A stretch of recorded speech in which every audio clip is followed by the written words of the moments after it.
First Lady of the United States, Melania Trump.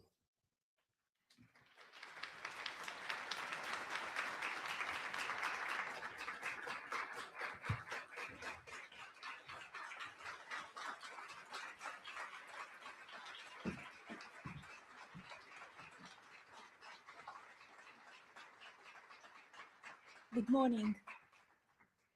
Ambassador Crowley, Ambassador Waltz, Secretary McMahon, Deputy Secretary Landau, Director Crastius, Chairman Ferguson, Special Envoy for the Best Future Generations, Charles Harder.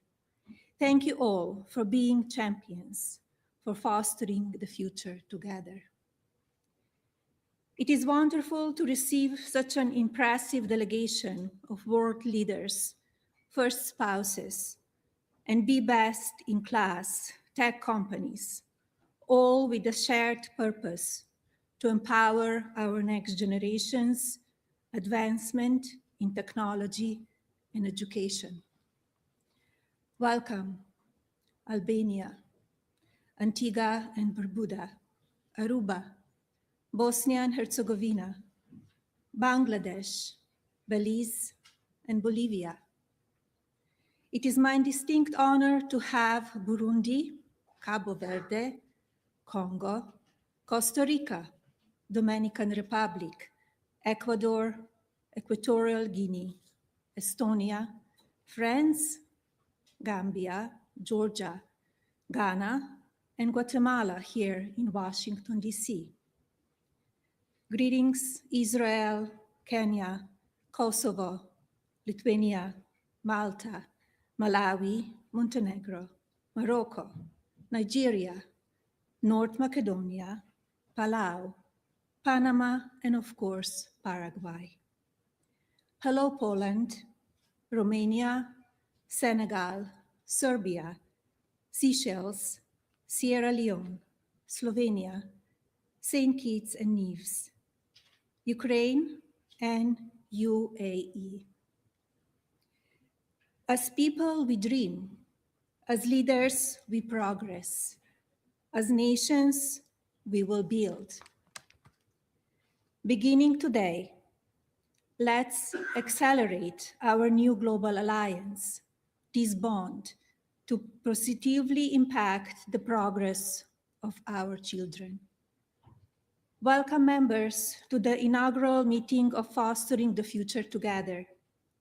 Our coalition's mission is to empower children by providing greater access to technology and education. This is a historic moment in time. Our key driver, to cultivate the skills young people need to be successful in this rapidly evolving world. Fostering the Future Together will achieve this by creating innovative learning programs, advocating for supportive education policies, sponsoring new tech-focused legislation, and building strong partnerships between the public and private sectors. Each of you has a vital role to play in shaping the tech ed opportunities for the next generation. Fostering the Future Together's collaborative platform will serve as a capability multiplier for members. This added benefit is derived directly from our coalition's foundational elements: AI, education, and global leadership. Our shared vision prioritizes children above political philosophy, geographical borders, and local prejudices. To turn this vision into action, I invite each of you to participate, commit to hosting a regional meeting, conduct a research study, advance new partnerships, collaborate with another member nation in your region of the world. Magic happens in our nation's capital, particularly when the private and public sectors join forces. Today's meeting is unprecedented. I commend America's leading companies for convening with us today. Never before have so many tech visionaries stood before such a large global audience of leaders in the State Department and the White House over the two-day period. Nowhere else could such a concentration of excellence be assembled, from AI pioneers like OpenAI, Palantir, and xAI, to tech platforms like Google and Meta, creative engines like Adobe and Microsoft, plus human connectivity through Zoom communications. This room is filled with extraordinary human capital. Leaders, harness it to elevate your children, to empower your people, and to accelerate your economies. Our Coalition for Leaders will improve our future, but only by supporting concrete initiatives that equip young people with the skills and knowledge they need. Together, let's invest, expand success, and create opportunities for education and technology. I wish everyone great success during Fostering the Future Together's Global Coalition Summit. There is much to accomplish over this two-day period, and this is only the beginning. Thank you.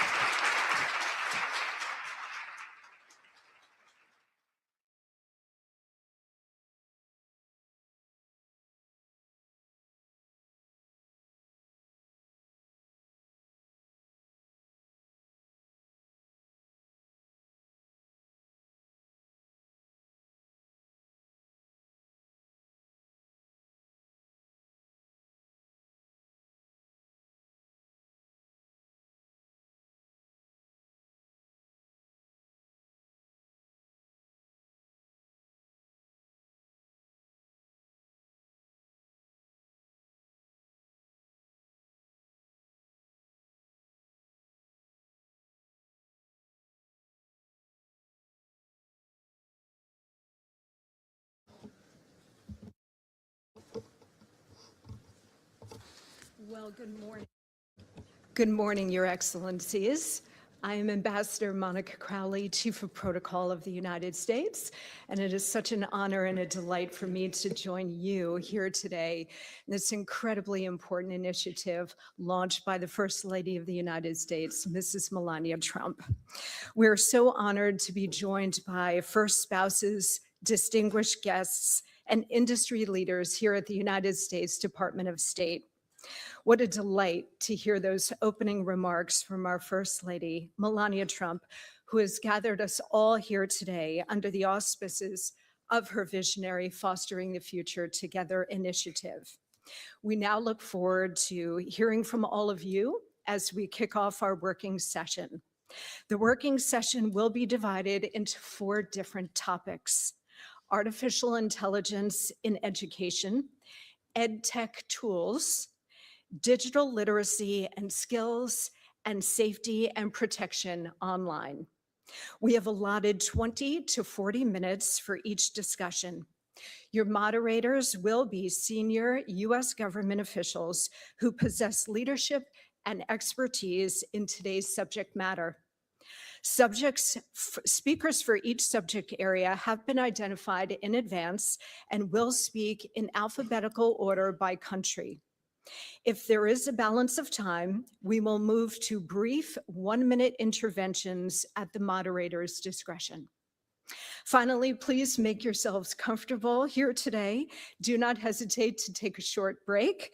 If you are required to at any point, staff is available outside to escort you to where you may need to go. I'm now very pleased to kick off this morning's session by welcoming Director of White House Office of Science and Technology Policy, Mr. Michael Kratsios, to introduce and moderate our first topic. Michael.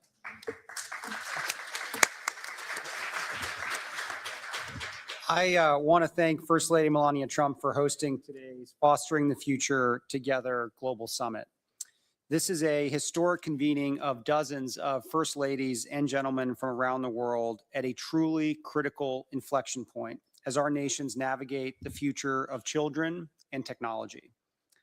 As a President's National Science and Technology Advisor, I work closely with the First Lady and administration leaders here today on policies to ensure America's children can thrive in the digital age. Just last week, the White House released a national legislative framework for AI, which called on Congress to strengthen online protections for children. At the same time, we are working to proactively prepare and empower young people to fully realize the benefits of AI.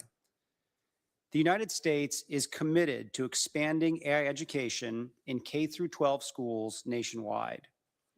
Our First Lady herself has spearheaded many of our AI education initiatives, launching the Presidential AI Challenge and securing hundreds of millions of dollars in commitments from the private sector and nonprofits to provide free AI tools to students, educators, and parents. We're also working closely with the Department of Education, the Department of Energy, and the National Science Foundation to invest in and expand AI education programs, especially those that help teachers learn to teach about AI at different age-appropriate stages. The most important thing we can do collectively to set the next generation up for success is to prepare them to use, understand, and build AI. And that starts with K-12 classrooms. Every student should learn basic foundational knowledge about AI, what algorithms are, how machine learning works, what technology is good for, and what is it that their limitations are. Teaching about AI in K-12 isn't only about inspiring future STEM leaders. Every career path will use AI as a tool in some way. So every child should be able to fully take advantage of AI applications with confidence and with responsibility. Recognizing that AI in education is a pressing issue all around the world, we very much look forward to the robust discussion and insights that will take place today. Thank you.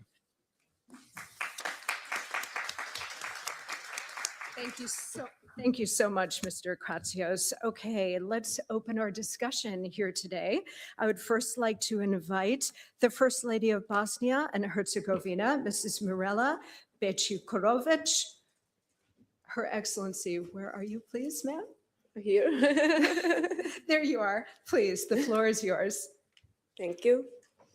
Respected First Lady Melania Trump, esteemed First Ladies and gentlemen, Excellencies, distinguished guests. It is a great honor for me to be here today and to participate in a discussion that shapes the future of our children. Artificial intelligence in education. I thank the First Lady Melania Trump for the invitation and for her initiative to bring us together to discuss this important topic. Today, we live in a time of rapid technological changes. Artificial intelligence is already changing the way we learn and communicate. Children who sit in classrooms today are growing up in a digital world. Because of this, education systems must find ways to use technology responsibly and for the benefit of students. Artificial intelligence can be a powerful tool in education. It can help teachers better understand the needs of students and help children learn at their own pace. But technology itself is not a solution. Teachers remain essential for the development of curiosity, values, and responsibility in children. It is therefore important that we use artificial intelligence as a tool of support to teachers and not as a replacement for them. In Bosnia and Herzegovina, we also recognize the importance of the digital transformation of education. Our universities and researchers are increasingly working on the development and application of artificial intelligence, and in our education system, we are strengthening students' digital competencies. Children learn how to use technology, but also how to think critically and responsibly. At the same time, we are aware of the challenges. Questions of ethics, security, and the protection of children in the digital space must be at the center of our policies. As a mother, I believe that education is the most important investment in the future. Our responsibility is to give children the knowledge and values to use technology in a way that connects people and builds a better society. Thank you for your attention. Thank you so much, Your Excellency. Now I am pleased to invite the First Lady of the Republic of Burundi, Her Excellency Angeline Nayadisha Maye. Madam. Excellence, Madame Melania Trump, Première Dame des États-Unis d'Amérique, Excellence, chères sœurs, Première Dame, Mesdames et Messieurs, tout protocole observé, bonjour. C'est avec une grande joie de parler avec vous du rôle que joue la technologie, l'éducation, l'intelligence artificielle et la littératie numérique.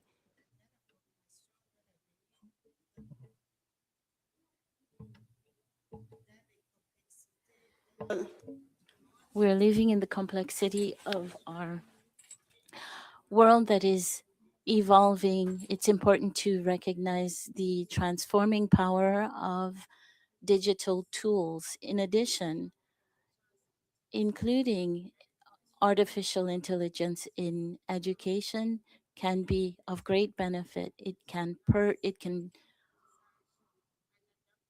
customize learning by adapting to the individual needs of students. It can also help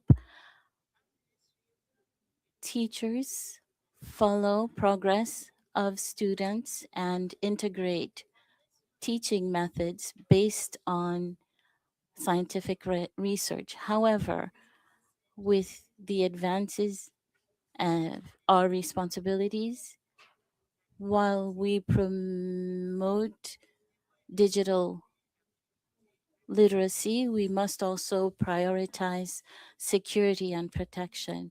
It's important for our students not only learn how to use technology, but also understand the importance of navigating digital spaces in a responsible and safe way.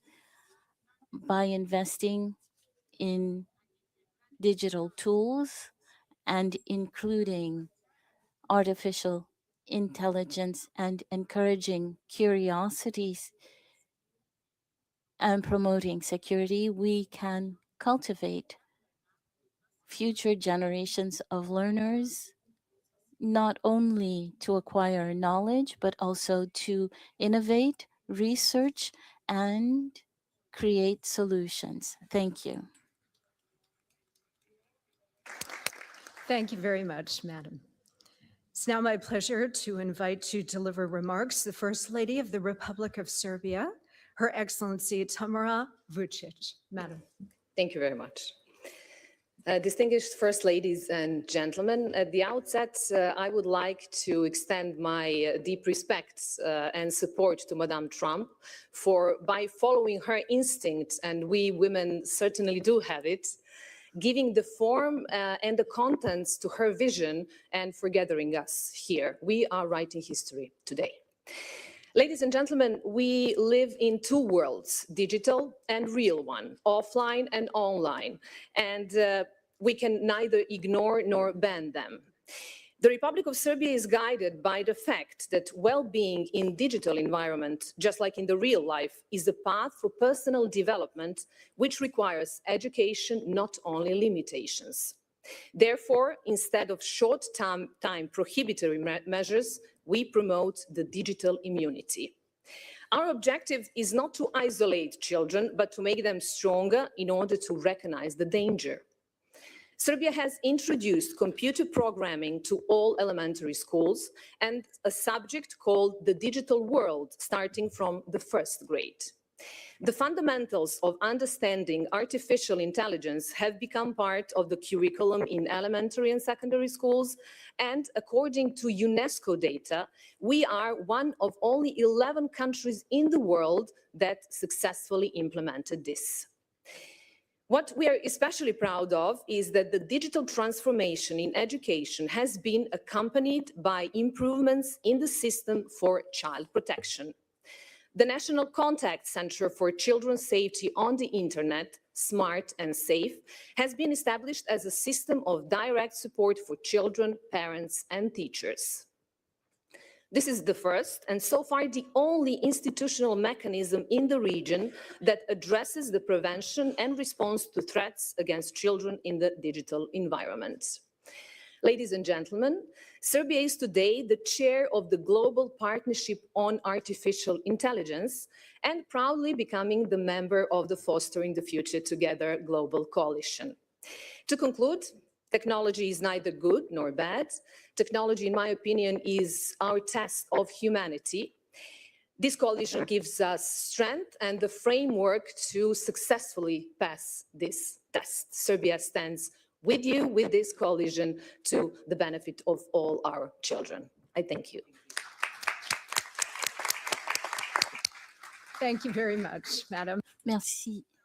And we do have a few gentlemen with us today, and now I am delighted to welcome to deliver remarks the first gentleman of the Republic of Slovenia, His Excellency Aleš Musar. Spoštovana prva dama ZDA, distinguished First Lady of the United States, dear colleagues and friends. When a high school professor of chemistry requested that all of us should, by the end of the month, have calculators, it was met with astonishment and even outcry among some of our parents. For centuries, everyone made calculations by hand. Why should we change this venerable practice? It will leave more time for chemistry, argued my professor. Your children will get better education. This little episode happened in 1980. Since then, we have witnessed and experienced many technological advances, changing our teaching methods and educational systems.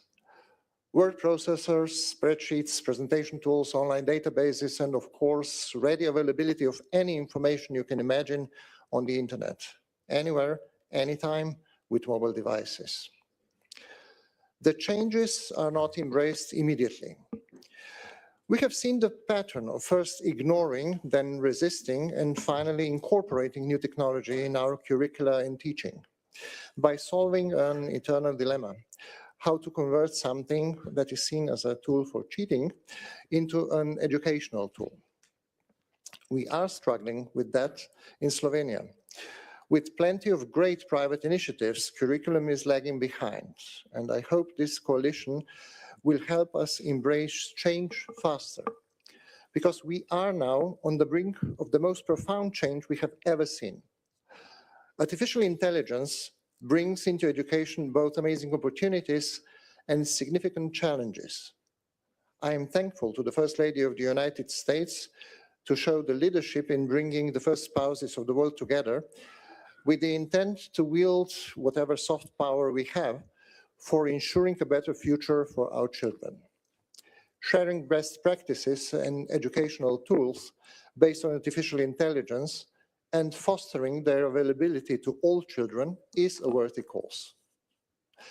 I believe it is equally important and a truly visionary proposal to establish a think tank, which I see as a long-term forum for discussing, examining, and resolving ethical dilemmas and risks of the impact of artificial intelligence on children, and which I would be ready to join. In fact, introduction of AI, not only in education, but in all spheres of human activity, is a challenge for humanity as a whole.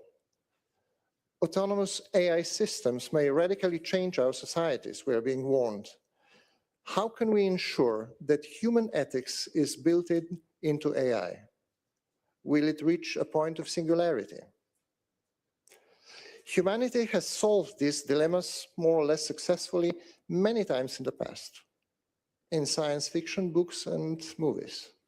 Now we have to do it for real. We only have one shot. We better get it right. Thank you. Thank you very much, sir.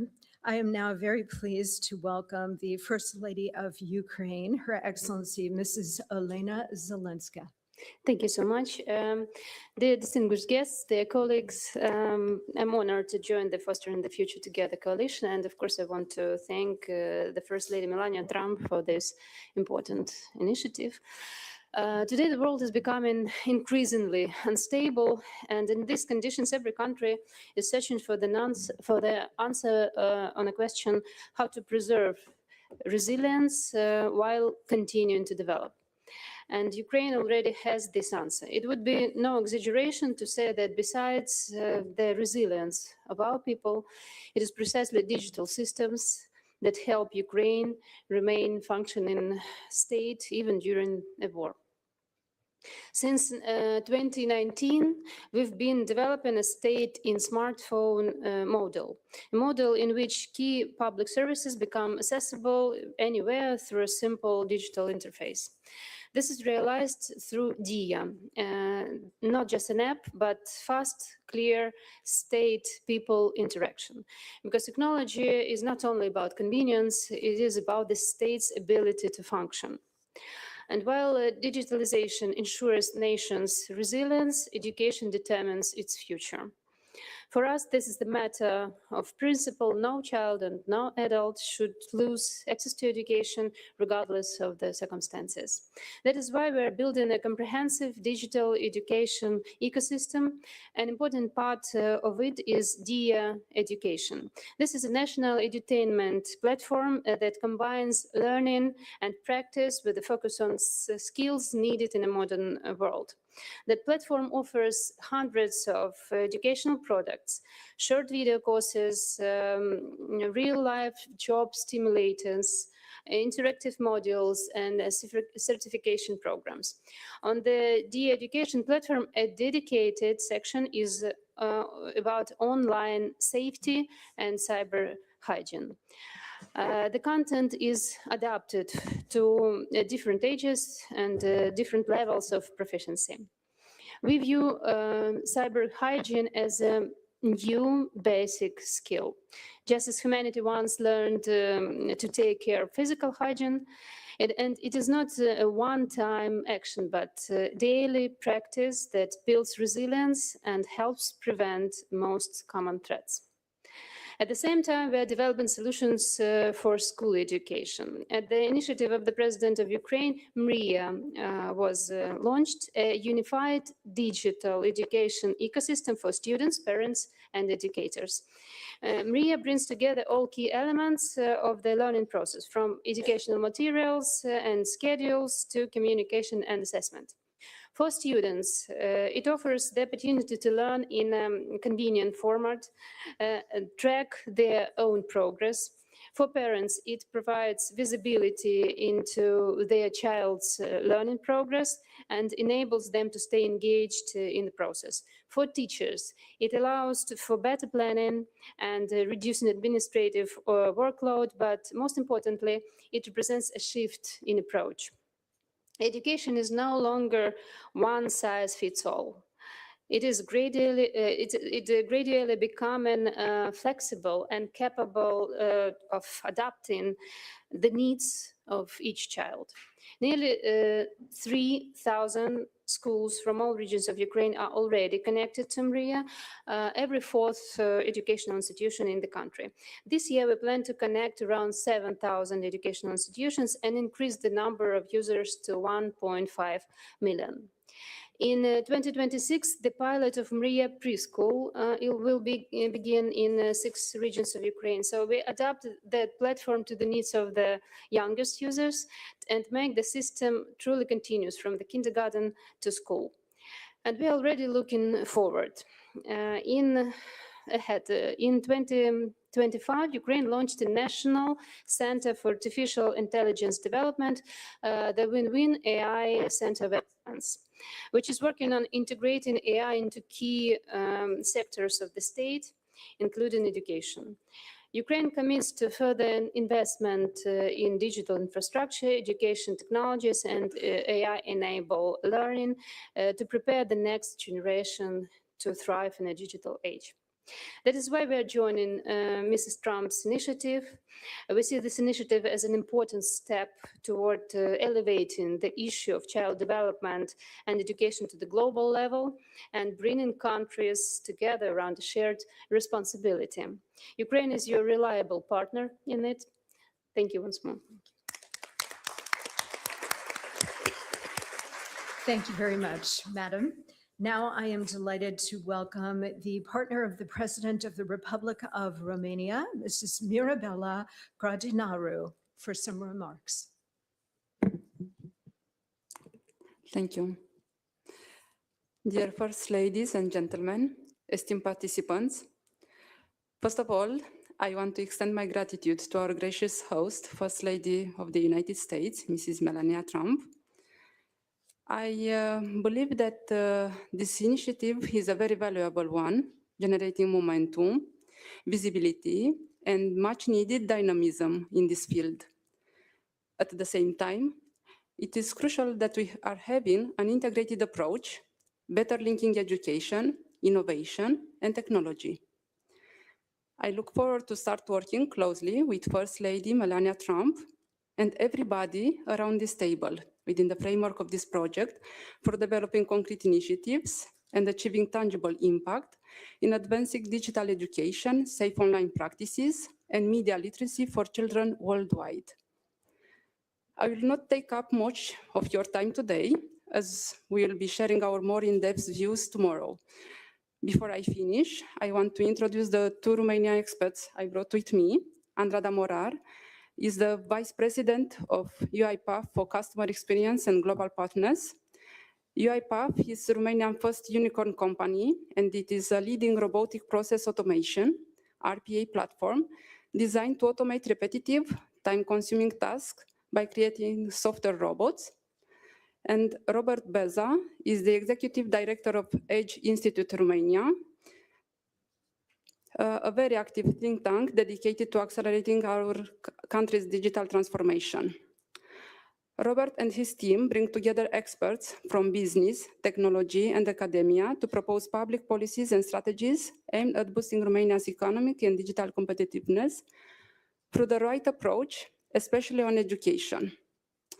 Thank you, and I'm looking forward for the insightful discussions today.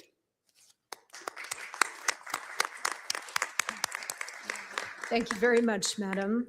Now I'd like to invite the First Lady of the Republic of Estonia, Mrs. Sirje Karas.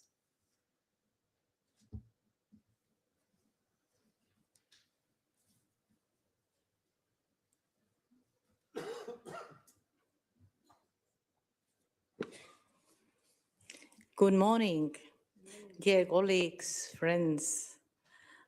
Thank you for the opportunity to join you for this high-level meeting. I am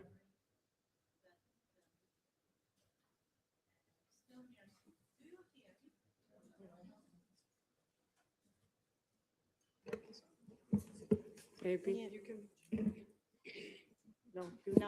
No. Okay. I got very. Yes, now we can hear you. I got very good friend here. Thank you. I am grateful that Estonia's experience can be shared in this coalition. Launched under the leadership of the First Lady of the United States, this format is important because it creates space to talk about children's well-being while balancing innovation with responsibility. Education shapes a person's life and well-being more than anything else.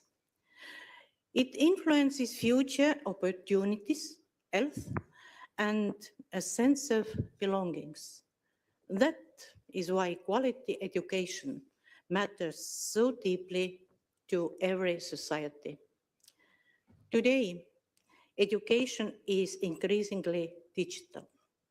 My country, Estonia, underwent a major societal digital transformation in the mid-1990s, known as the Tiger Leap. This created a strong foundation for the leap we are now making, the AI leap.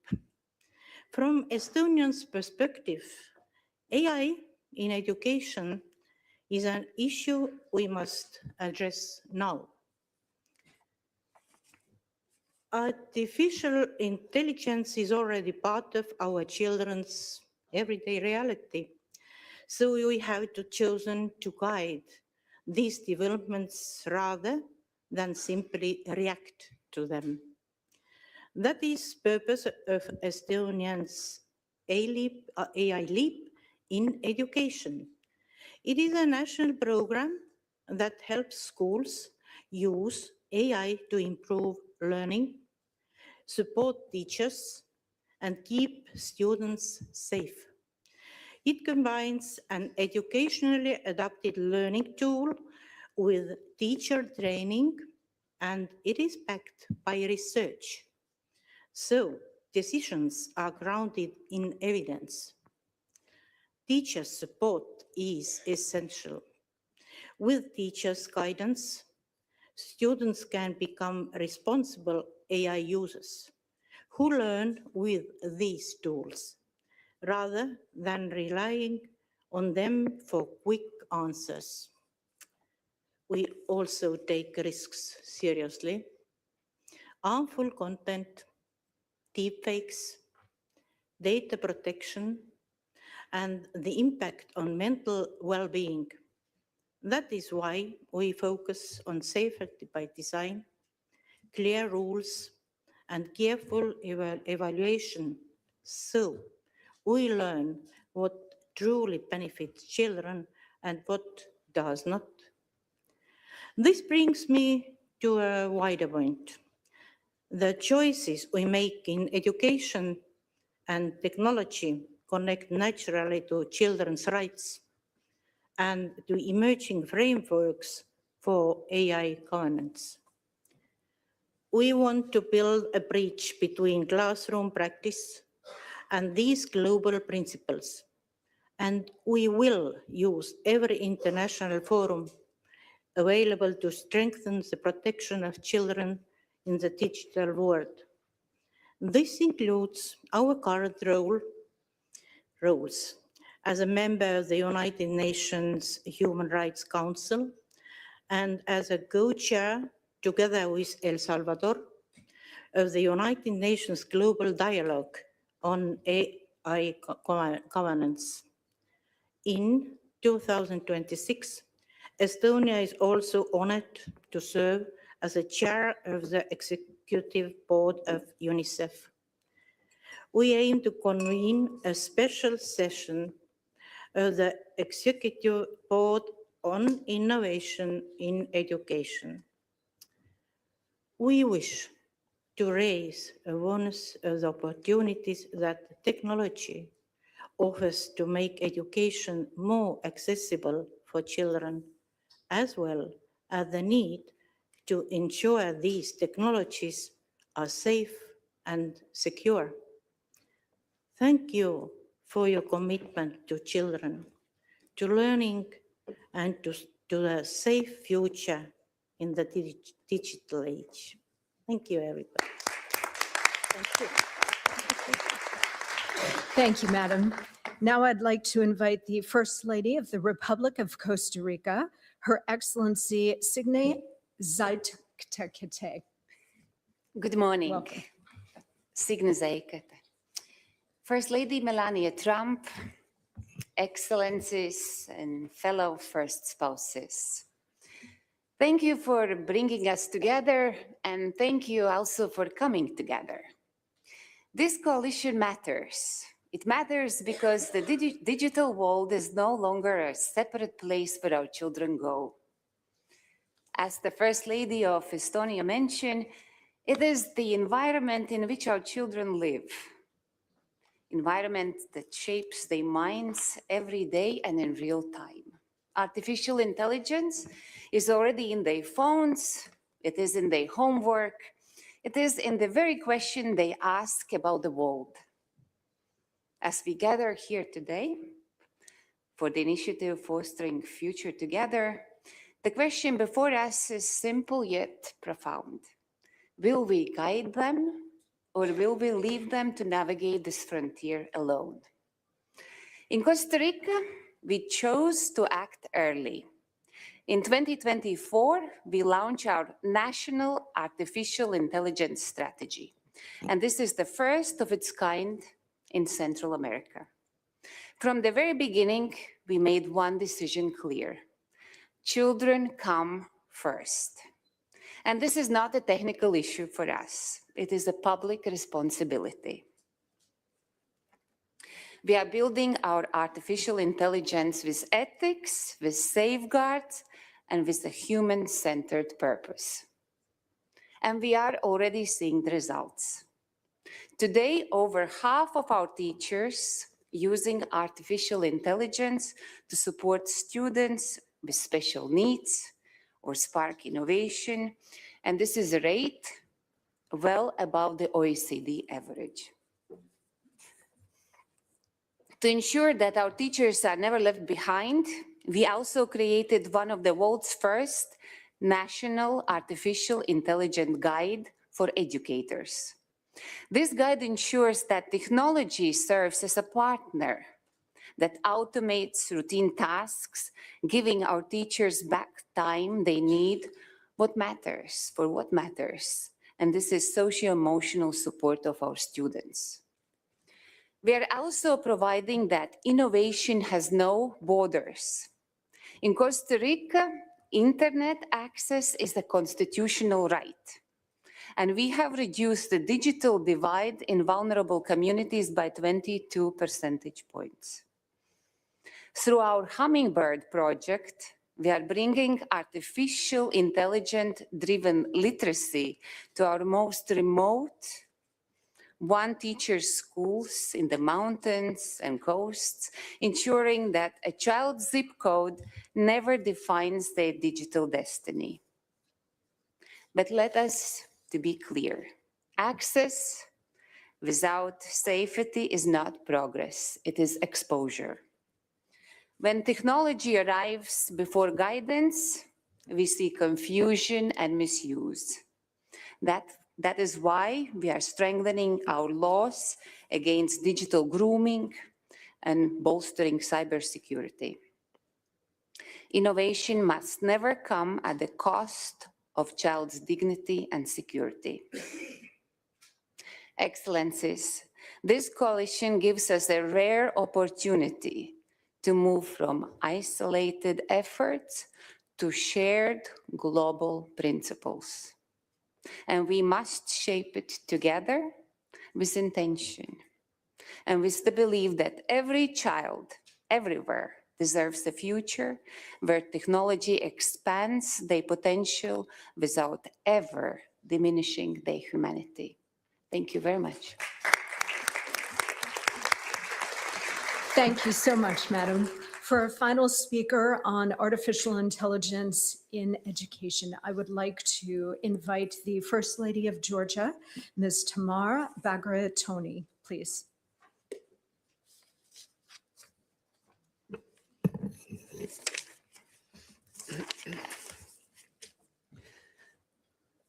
Distinguished First Ladies, honorable guests.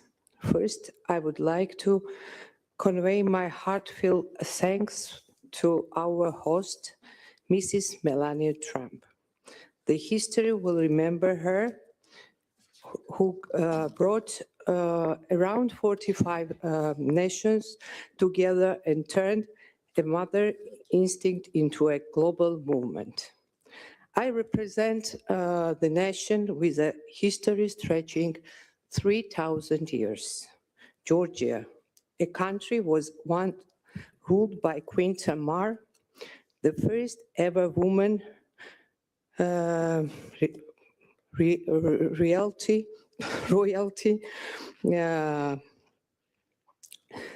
referred to as a king, who believed that the leader's greatest is measured by how they protects the most in needs. Today, we're united by one shared responsibility, the well-being and future of our children. I am fully committed to this as a First Lady, but first and foremost, I speak as a mother of four, one who understands personally the context representatively of protecting a child's well-being. Every parent who knows the quiet tension we carry, the will to protect our children for harm, at the same time allowing them the freedom to grow, to explore, and the benefit from the opportunities of the rapidly advanced world. This balance is not simple. It is a daily struggle, silent, invisible, but very real, shared across families everywhere.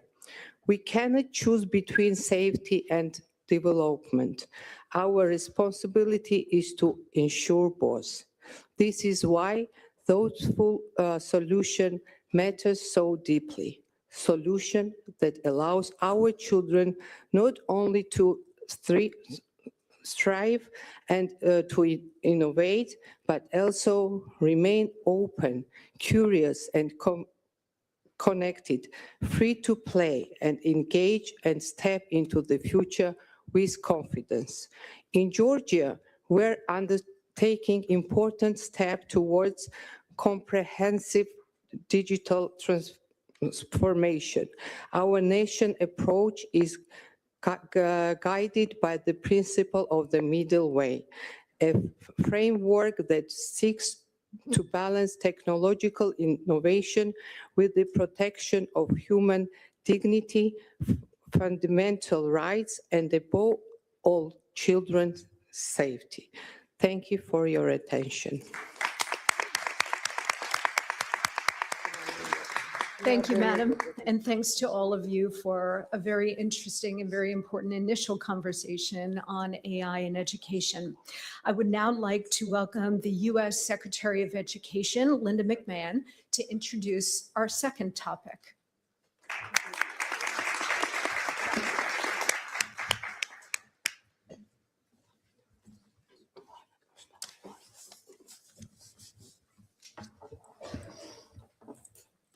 Good morning, everyone. It's indeed a pleasure to be here with you. Thank you, Ambassador, for having me this morning. And I'd certainly like to thank our remarkable First Lady for assembling this talented group of first spouses, policymakers, and industry leaders to discuss how we can harness AI to enhance education and equip students with the digital fluency today's jobs require. And just to step aside for 1 second from my prepared comments, I would just like to say how impressed I am with all of the comments that I have heard so far this morning. The sharing of the thoughts of mothers, of leaders of countries who bring their passion for not only their own children, but the children of their countries. So I welcome those remarks. I am so grateful to hear this and for all of us to understand that there is no one size fits all, and that as we all are in our respective countries and communities and industries, thank you all for this devotion and commitment to not only embracing AI, but to also understanding its use as a tool, but that it must have guardrails so that our children are protected and can benefit from the greatest aspect of embracing this technology. So thank you for that. Artificial intelligence is a technological leap on par with the invention of the printing press and the rise of the internet. It is no longer just a transformative technology, but a foundational one that is already shaping the world around us. In education especially, it can serve as a powerful equalizer, opening doors of opportunity for students and expanding access to quality learning. And I've seen this firsthand in my 50-state tour while visiting the Alpha School in Austin, Texas, where each student has an individual AI tutor for the first 2 hours of the day that can identify their individual needs and help remediate their lagging learning spots. The genius of the Alpha School is how an AI-supported, customized learning path is guided by a teacher to personalize support for each student, to help students explore their life goals and to teach them the skills necessary to achieve them. As a result, their students are mastering material at a pace over 2 times faster than national benchmarks. Seeing models like this of success around the country demonstrates why the responsible integration of AI in our classrooms has been a top priority of mine as the Secretary of Education. We have already dedicated millions of dollars in grants to support projects that use AI to bolster student access and success. And we are proud to support the First Lady's Presidential AI Challenge, which has inspired citizens to submit AI proposals and technologies that solve problems in their communities. But this is only the beginning.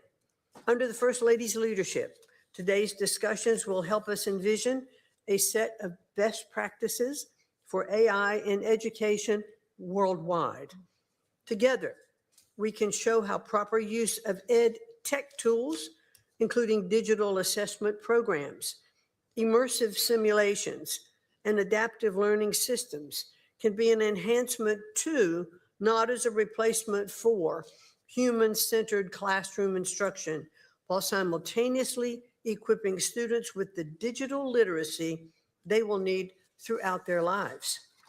And if we're able to scale these resources effectively by investing in AI infrastructure and training, we can offer expert instruction across countless fields to higher volumes of people at a fraction of the cost. I'm looking forward to learning from you all today and seeing how locally led innovation and national ingenuity can come together to forge a brighter future for our students and ensure that they are prepared to thrive in an economy that still depends on capable and skilled people. And thank you once more to our amazing First Lady and to President Trump for his visionary leadership. And I look forward to listening and hearing to all of you a little bit later in our discussions. Thank you so much for having me and for sharing with me what you are doing already in your countries and for the incredible opportunity and responsibility that we all have before us. Thank you so very, very much. Madam Secretary, thank you so much for that. And now we're going to open the floor and begin our discussion on educational tools in technology. First, I would like to invite the First Lady of the Republic of Albania, Ms. Armanda Begay. Thank you. First of all, I want to thank First Lady of the United States for welcoming us and for these grateful initiatives. Dear First Ladies and gentlemen, distinguished participants, the launch of Fostering Future Together Global Coalition is both timely and necessary, as the rapid advances in digitalizations and AI are transforming the way we learn, work, and live.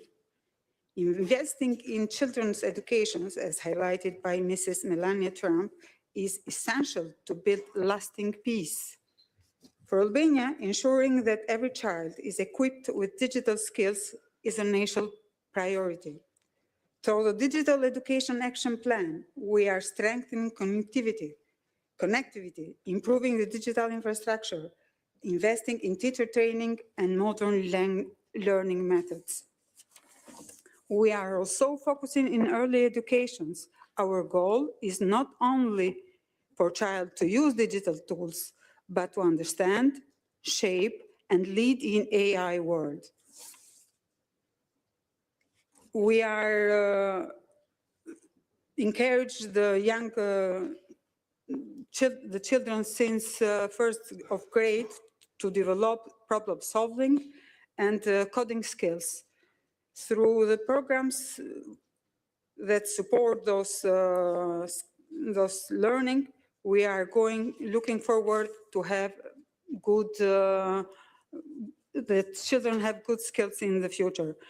We also are placing a strong emphasis in online safety.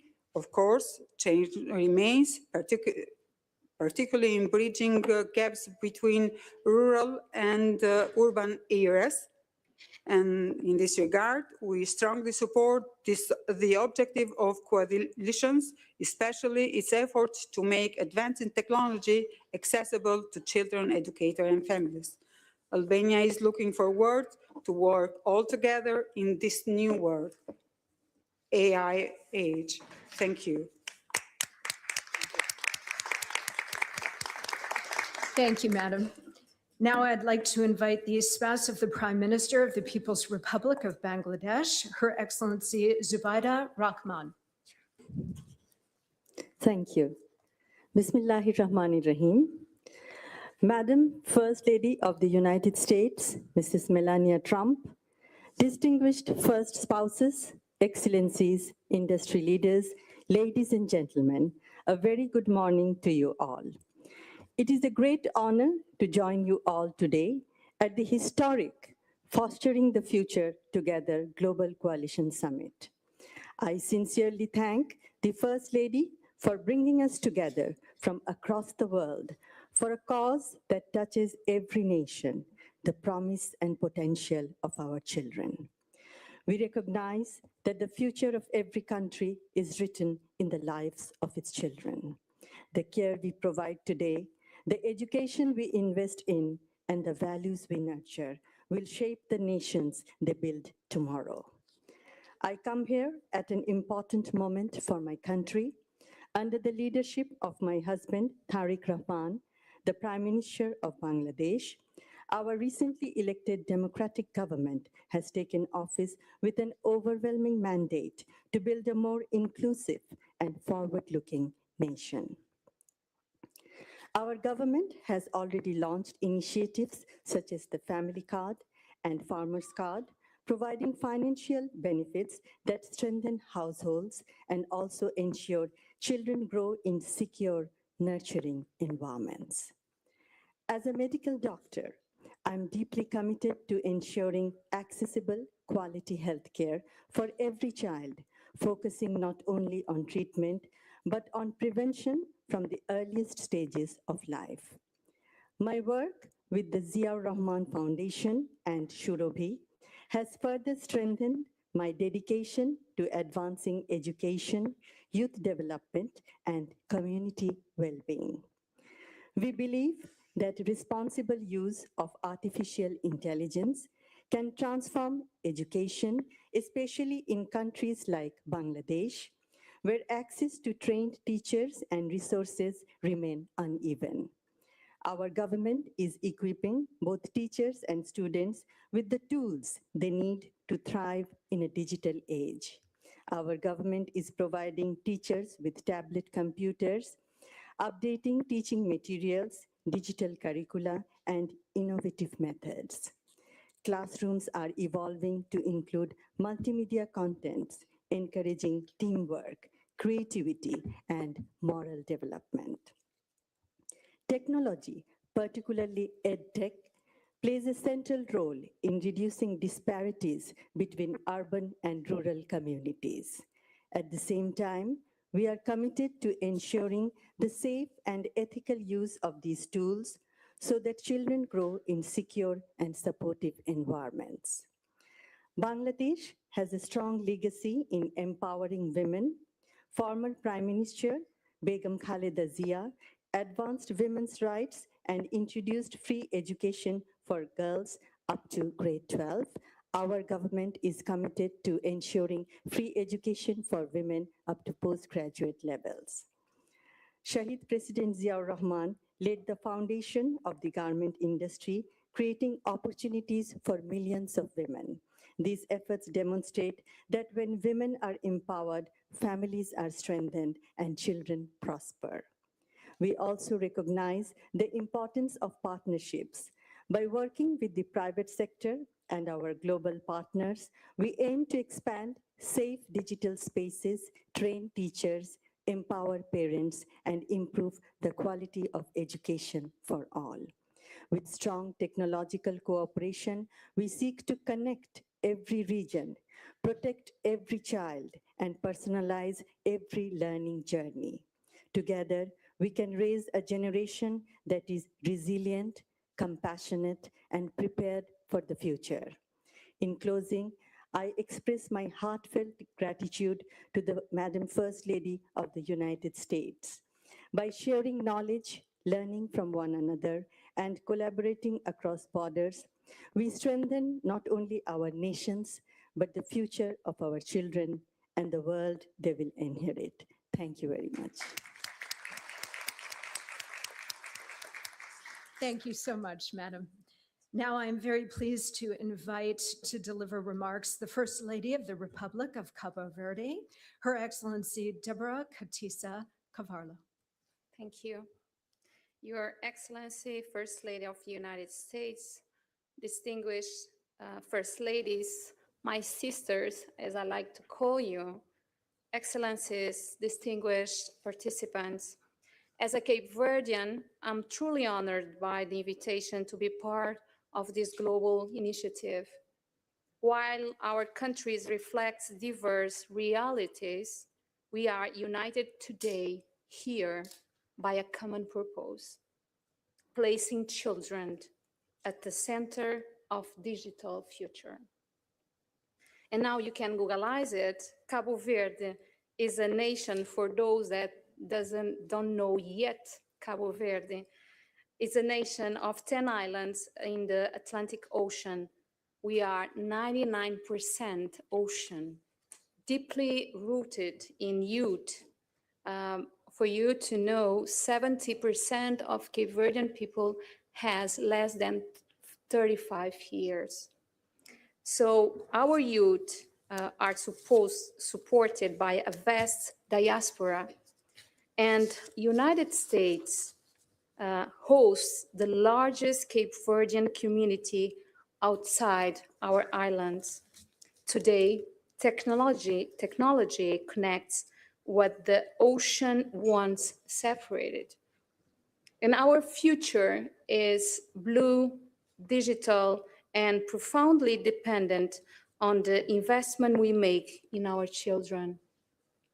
We are investing in digital transformation through secure and vast international connectivity infrastructure, growing smartphone penetration, digital public spaces, very well known by children, and tech parks, over 40 web labs in secondary schools. We are progressively integrating technology into education through computer labs and strengthening digital literacy in programming, robotics, multimedia, and IT maintenance. As a First Lady, I have actively contributed to reducing digital inequality by supporting access to device and connectivity for children and adolescents that are in vulnerable social and economic situation. It is in this context that we see artificial intelligence as a great way to at least three things: inclusion. And when I talk about inclusion, I remember Stephen Hawking. I know everybody knows who was Stephen Hawking.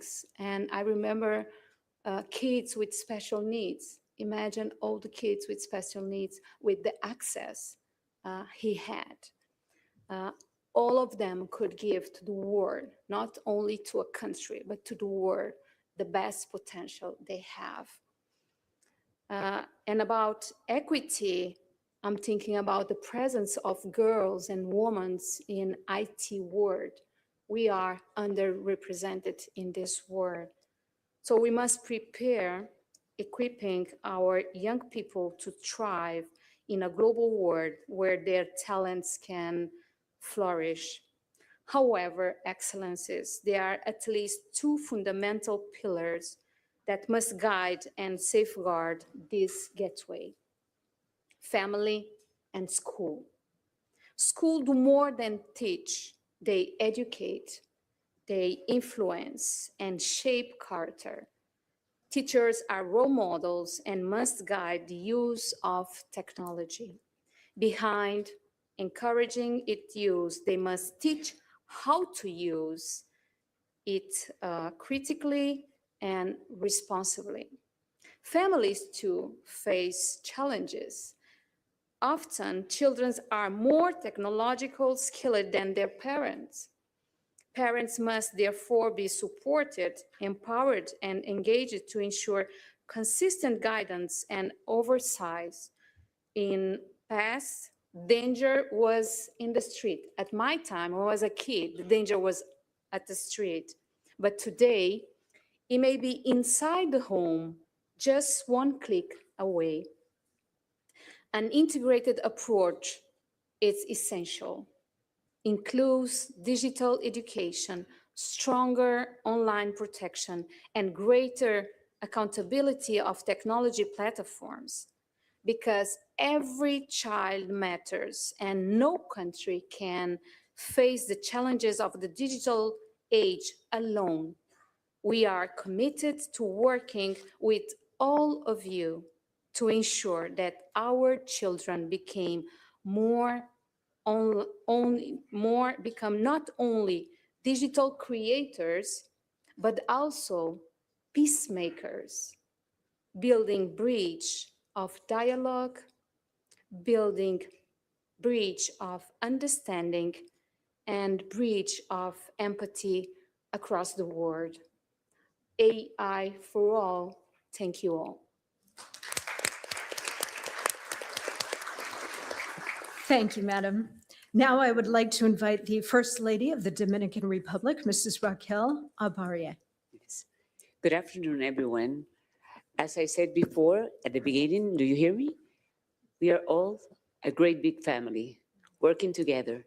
So please allow me to speak in Spanish, which is my, if you would like to be so kind, it's Channel 9 in Spanish. Permítame iniciar saludando.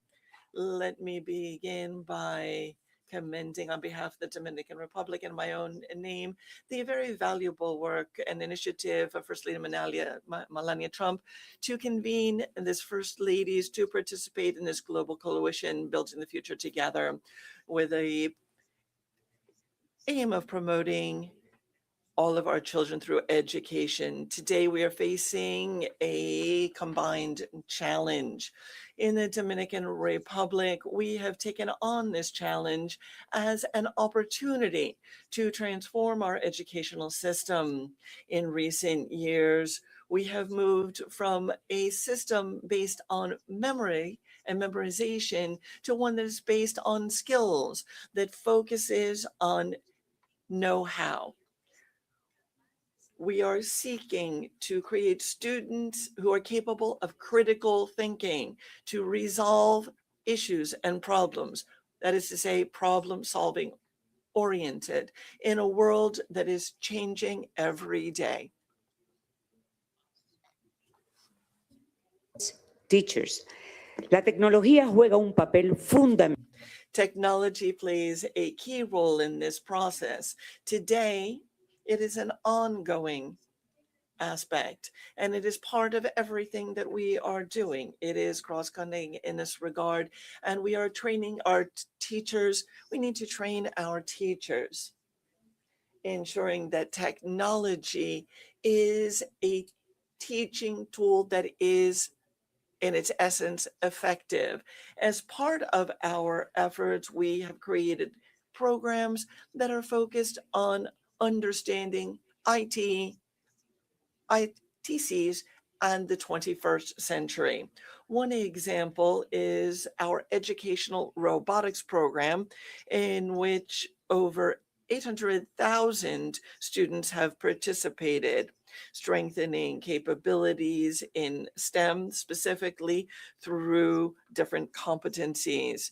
Today, we understand that English is the language of technology, and as such, we've created the program English for a Better Life, which currently serves 82,000 secondary school students. Similarly, we are encouraging programs of inclusion and innovation that expand access to quality education through the use of technology. Lastly, let me highlight the responsible and safe use of digital tools backed by policies in data protection and cybersecurity. The Dominican Republic reaffirms its commitment to not fall behind and specifically to not leave behind future generations.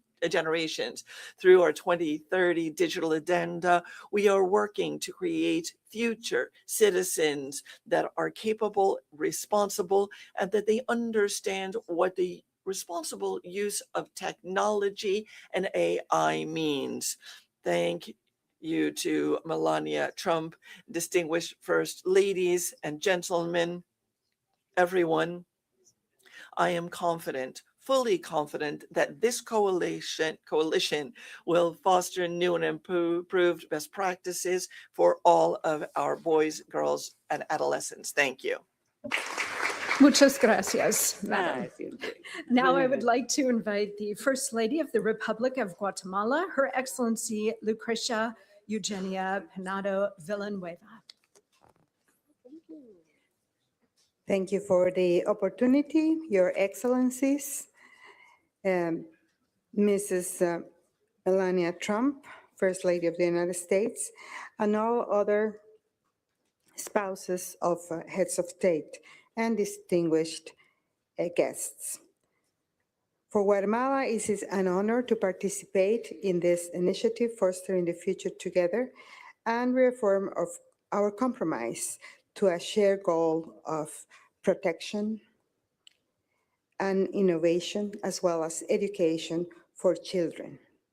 I will also invite you, as we are in the American continent, to please use the adequate channel to listen to the rest of my participation in Spanish. Para Guatemala, For Guatemala, managing the digital transformation as a strategic priority in public policy is one of our priorities. And it is not only a priority, a technological priority, rather it is a priority that is deeply centered on people, on their dignity, and on their rights.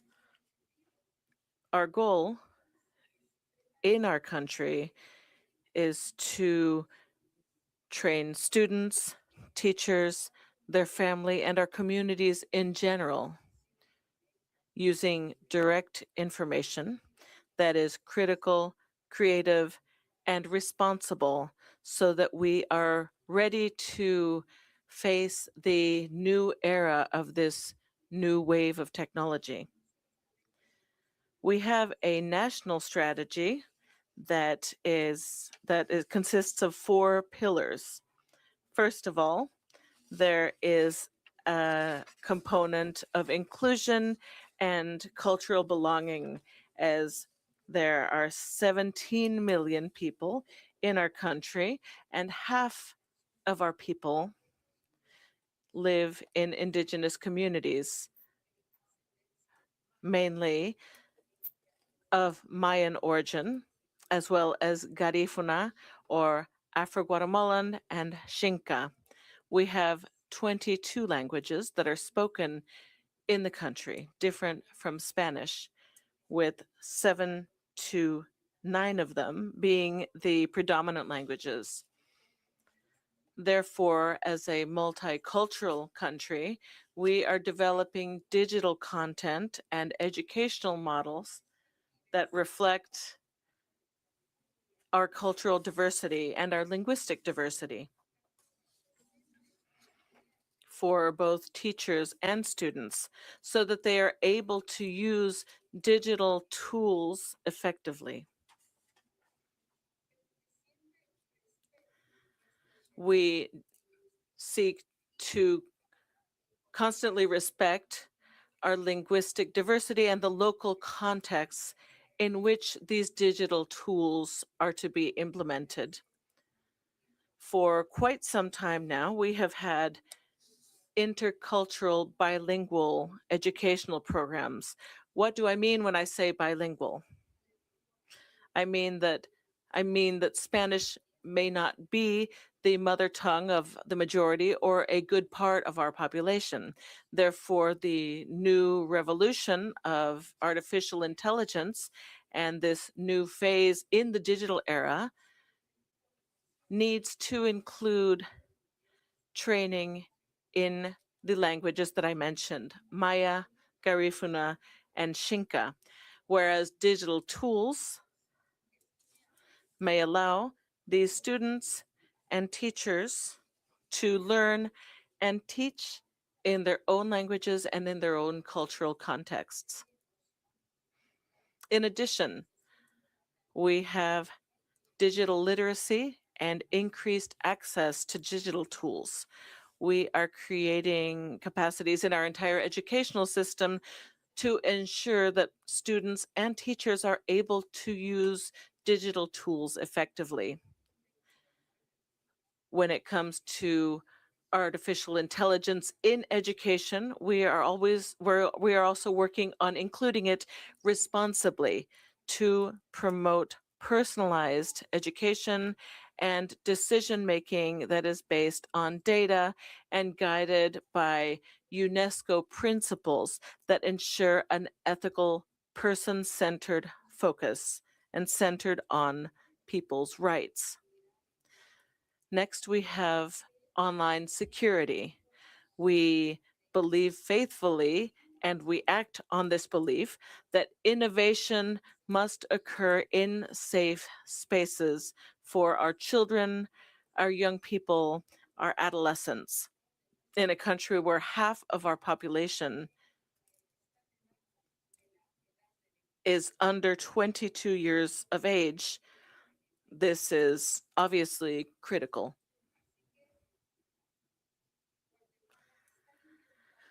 Guatemala then is implementing actions at the national level that are coordinated to prevent digital risks. These include strategies led by our Office Against Sexual Violence, Exploitation, and Human Trafficking. We also recognize that this challenge evolves quickly. There are new threats, such as damaging content generated by AI itself, by other encrypted platforms, and transnational exploitation networks.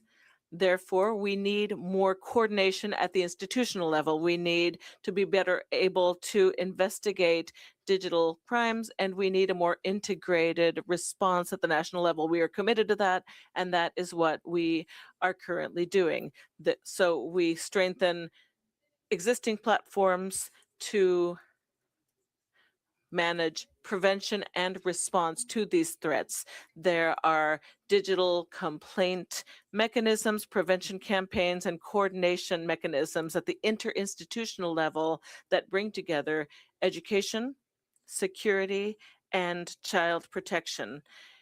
In closing, I would like to say that for Guatemala, this new digital transformation wave is a means. I'll repeat, it is a means to one of our largest ends, which is to reduce structural inequalities that for decades have held half of our population in levels of poverty and extreme poverty. So we have specific targeted actions so that inequalities do not increase, but rather are reduced during this new era, so that we may expand opportunities, strengthen our human capital, and contribute as well to holistic development. We are therefore committed to this group of leaders who are here today and those who may not be here today as well, so that we may advance and move from fragmented approaches to preventive holistic strategies that are coordinated with all of you and all leaders from different sectors, because education, protection, and innovation must move forward together and ethically, focused on the protection of people. Finally, we would like to reiterate our desire to work with international partners to make sure that technology is a tool of equity, inclusion, sustainable development, and especially that it may protect and empower all children. Thank you very much. Muchas gracias, Madam. Now I would like to invite the First Lady of the Republic of Lithuania, Her Excellency Diana Nausėdienė.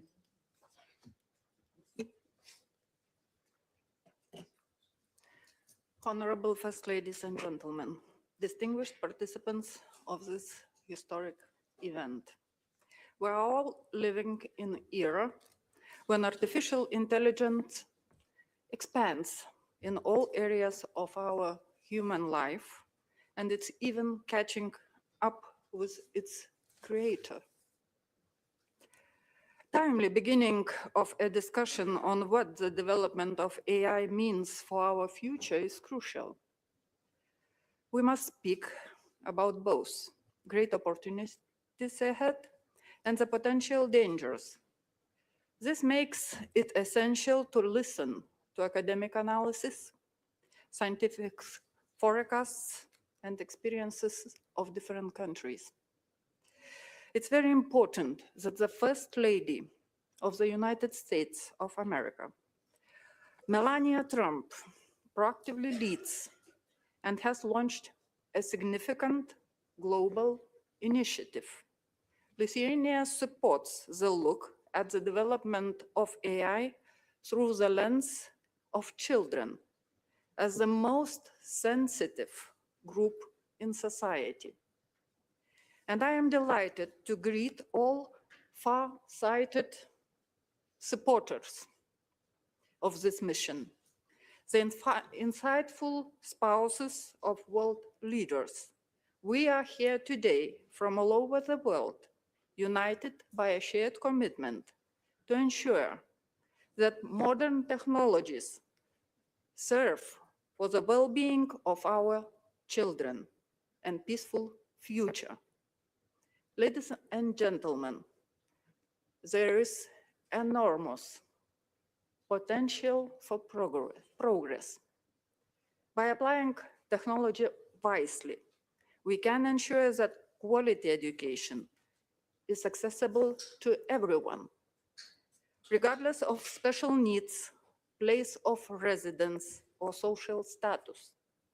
Artificial intelligence is a tool that can empower personalized education, a guarantee that education serves as a social, cultural, and intellectual elevator for every child. Lithuania is open to cooperation in developing the EdTech tools of tomorrow. Our businesses have already created solutions for the personalized learning revolution, which enables the identification of knowledge gaps and the creation of personalized learning paths for every student. Teachers can now design customized lessons in just a few minutes, adapted to students' diverse abilities. I am proud to say that Lithuania is a leader in the European Union in terms of AI access and deeper AI usage within society. In terms of per capita investment in AI innovation, Lithuania is set in Europe. We have already done important homework in the area of infrastructure necessary for AI. Lithuania has a strategic advantage: exceptionally fast growing capacities of domestically generated electricity using low-cost resources, while the small modular reactors are our near future. An established national data lake, pending new AI factory, ranking in the top 6 globally in cybersecurity. These are just a few examples of our technological achievements. This path is backed by a wisely managed macroeconomic policy. Since the year 2019, Lithuania did not suffer any GDP contraction and demonstrates further robust growth. The next step is greater investment in AI and digital skills, both in education and the economy. We aim to give every child the opportunity to try their hand at engineering and digital technology. We have 10 regional STEAM centers, developing engineering high schools and fostering robotics. Also, the reality is changing. Teachers remains at the heart of educational system. Humanity will have no future if our educators will teach only technology. We need to install humanistic and ethical values in them. And we, the international community, will be united in seeking to introduce high ethical norms, universal standards, respective safeguards across the globe.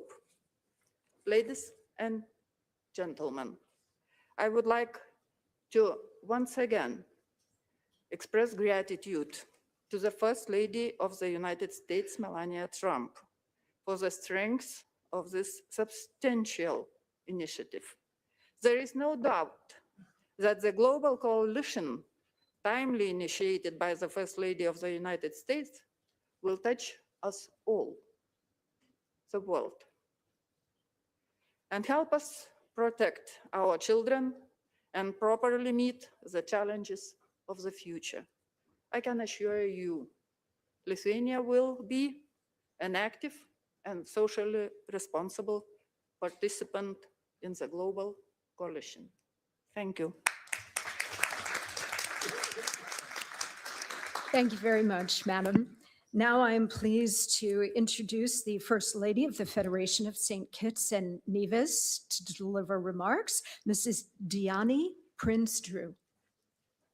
Excellencies, when we speak about the future of our children, we are really speaking about the world we are preparing them to step into, one that is rapidly changing, shaped by technology, innovation, and new ways of learning. It is our shared responsibility as leaders, parents, and advocates to ensure that our children are not only protected and supported, but are also equipped to thrive in the world. This is an important and timely conversation, and I wish to thank First Lady Melania Trump for bringing us together to have it. I bring greetings from the Federation of St. Kitts and Nevis, a small island nation in the Caribbean, but one with a steadfast belief that our size must never limit our ambition, especially when it comes to the development and protection of our children. In St. Kitts and Nevis, we understand that the future of our children, our children will inherit will be shaped by technology. For this reason, our government has made deliberate investments to ensure that our young people are not just consumers of technology, but creators, innovators, and responsible digital citizens. One of our most transformative initiatives in this regard has been the reintroduction of our one-to-one laptop program, which ensures that students across our education system have access to personal digital learning devices. The COVID-19 pandemic served as a global wake-up call. It revealed just how essential digital infrastructure and educational technology had become to the continuity of learning. In response, St. Kitts and Nevis accelerated investments in our digital education framework, strengthening connectivity, equipping classrooms with modern tools, and expanding access to technology for students and teachers alike. Today, thousands of students across our federation benefit from digital devices that support interactive learning, online collaboration, and access to educational resources far beyond the walls of the classroom. Alongside these national efforts, civil society also has an important role to play. Through my nonprofit foundation, the Joy Project, we work to support children and families across our federation by responding in practical ways to needs within our communities. As part of this work, we have sought to assist children who may not otherwise have access to tools needed to fully participate in today's learning environment, including through the donation of laptops to support their educational and technological growth. However, access alone is not enough. We have complemented these efforts with a range of initiatives designed to ensure that technology is used safely, responsibly, and effectively. Across our communities, internet connectivity has been expanded through community centers, providing young people with safe spaces to access online educational resources. At the same time, digital literacy programs are equipping students, parents, and teachers with the skills needed to navigate the digital landscape with confidence. Importantly, we are also placing strong emphasis on online safety and digital protection, ensuring that our children engage responsibly online, recognize risks, and protect themselves in digital spaces. For us, educational technology is not simply about devices in classrooms. It is a gateway. It opens doors to deeper engagement with the fields that will define the future, including coding, data science, artificial intelligence, and robotics. In St. Kitts and Nevis, this journey has already begun to bear fruit. Inspired by a growing interest in technology among our youth, a group of young innovators established the St. Kitts and Nevis Robotics Association, which is now playing a meaningful role in advancing technological innovation within our federation. Today, that same association is leading the development of a major national initiative, the National Digital Health Information System. This project aims to modernize healthcare data management through secure digital platforms that will integrate electronic health records, laboratory systems, pharmacies, and diagnostic imaging, enabling real-time access to patient information and improved health planning across our country. What makes this achievement especially powerful is that it reflects a simple truth. When young people are given the tools, the training, and the trust to innovate, they do not merely participate in national development, they help to lead it. Excellencies, colleagues, St. Kitts and Nevis may be a small nation, but our commitment to our children is vast. By investing in educational technology, strengthening digital literacy, and promoting online safety, we are preparing our young people not only to participate in the future, but also empowering them to shape it. Because when children are equipped with knowledge, guided by strong values, and supported by visionary and thoughtful leadership, even the smallest nation can help to build a brighter global future for all. Thank you. Thank you, Madam. And for our final speaker on this topic of education technology or EdTech tools, I would like to invite the First Lady of Equatorial Guinea, Her Excellency Constancia Mangue de Obiang.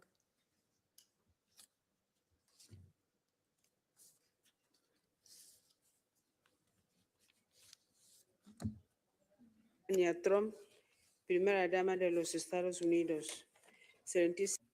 First Lady of the United States, ladies and gentlemen, it is for me an honor to participate in this summit on fostering the future together.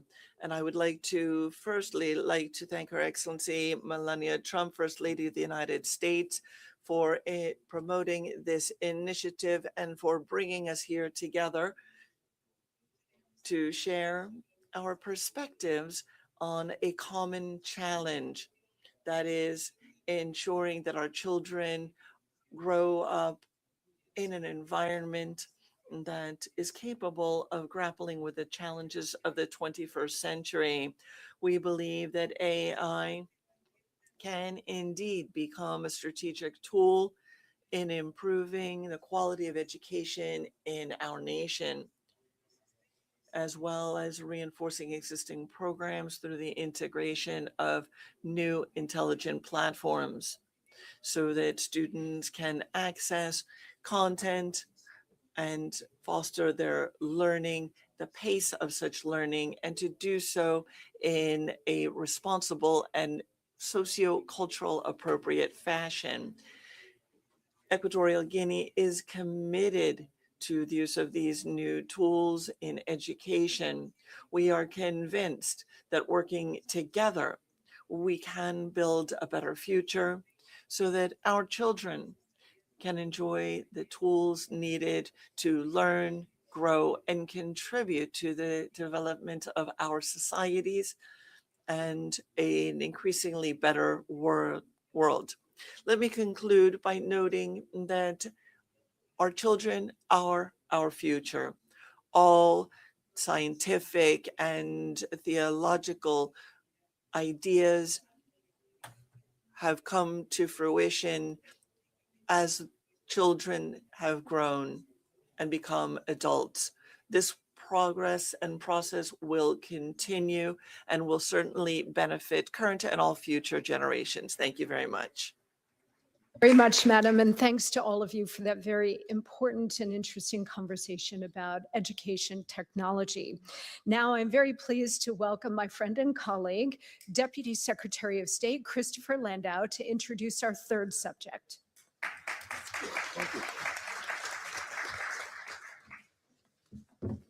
Thank you very much, Monica, and I want to thank our First Lady for organizing this. It's amazing to see this incredible group of delegations here. Welcome to all of you. Bienvenidas, bienvenue, bem-vindas. That's all the languages I have for the moment. Thank you. De nada. This is very exciting, and I'm very happy to have my own wife here, Caroline. Thank you for being here. And our daughter Julia was born on January 10th, 2007, which was a very important week, obviously, for our family, but also for the world, because on January 9th, 2007, the iPhone was announced. So for our daughter's entire life, she has had an iPhone very near to her. We didn't let her actually have an iPhone until she was 12, but believe me, for many years before that, she was already complaining that all the other kids in her class had the iPhone. And as a parent, I'm sure many of you have this experience, you can see what an incredibly powerful tool that is. I mean, we have never put in our children's hands this kind of power before, where they actually have access to all of human knowledge that you can get online. And frankly, that's for good and for ill. There are obviously amazing educational opportunities that come from being tied up to the digital world, but there are obviously some real challenges. So I am so delighted that we have the chance as leaders in our countries, but also as parents and friends to talk about these issues, because artificial intelligence is coming. And we need to understand the implications for that. It's coming to all our countries, the big countries, the little countries. These things don't stop at national borders. So I think this is a very important conversation to have.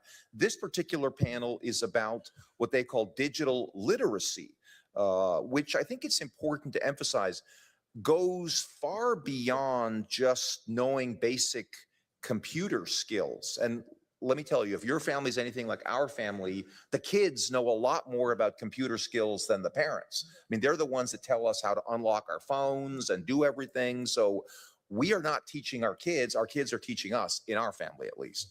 But I think it is important for us as parents, as national leaders, to teach our youth and make sure they are aware of the need to critically evaluate information, because they're getting such a torrent of information coming at them. They need to be able to do some critical analysis to be able to understand not everything you see on the internet is true. Particularly now with AI, it is very easy to manipulate a photo or a video. In fact, it's really the only thing I know how to do on AI is to take a photograph and say, please add a flag behind me in the photograph. Or I just had a very nice photograph taken where we're all in black tie, but there was a car behind us. I said, please put us in front of a palace. And all of a sudden I had a photograph, the same photograph, we're standing in front of a palace. I mean, you can do lots of fun things, but that photograph is actually fake. It never existed. So I just think it's important for our children to understand the possibility for manipulation.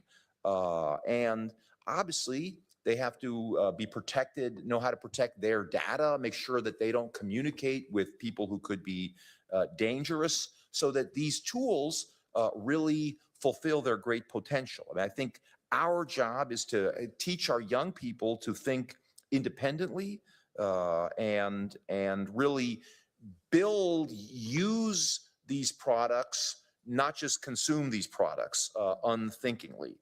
So, you know, I think the First Lady's point is that digital literacy should supplement and supplant actual literacy, not, you know, should supplement it, but ultimately you still need actual literacy. I mean, nothing is going to ever replace that. And critical thinking and creativity, those are the hallmarks that I think we need to make sure our children don't lose as they get sucked into the world of these phones. As our First Lady said recently in a national address from the White House, choose to let your imagination drive your intellectual progress. Never use AI as a quick solution. Be intellectually honest with yourself.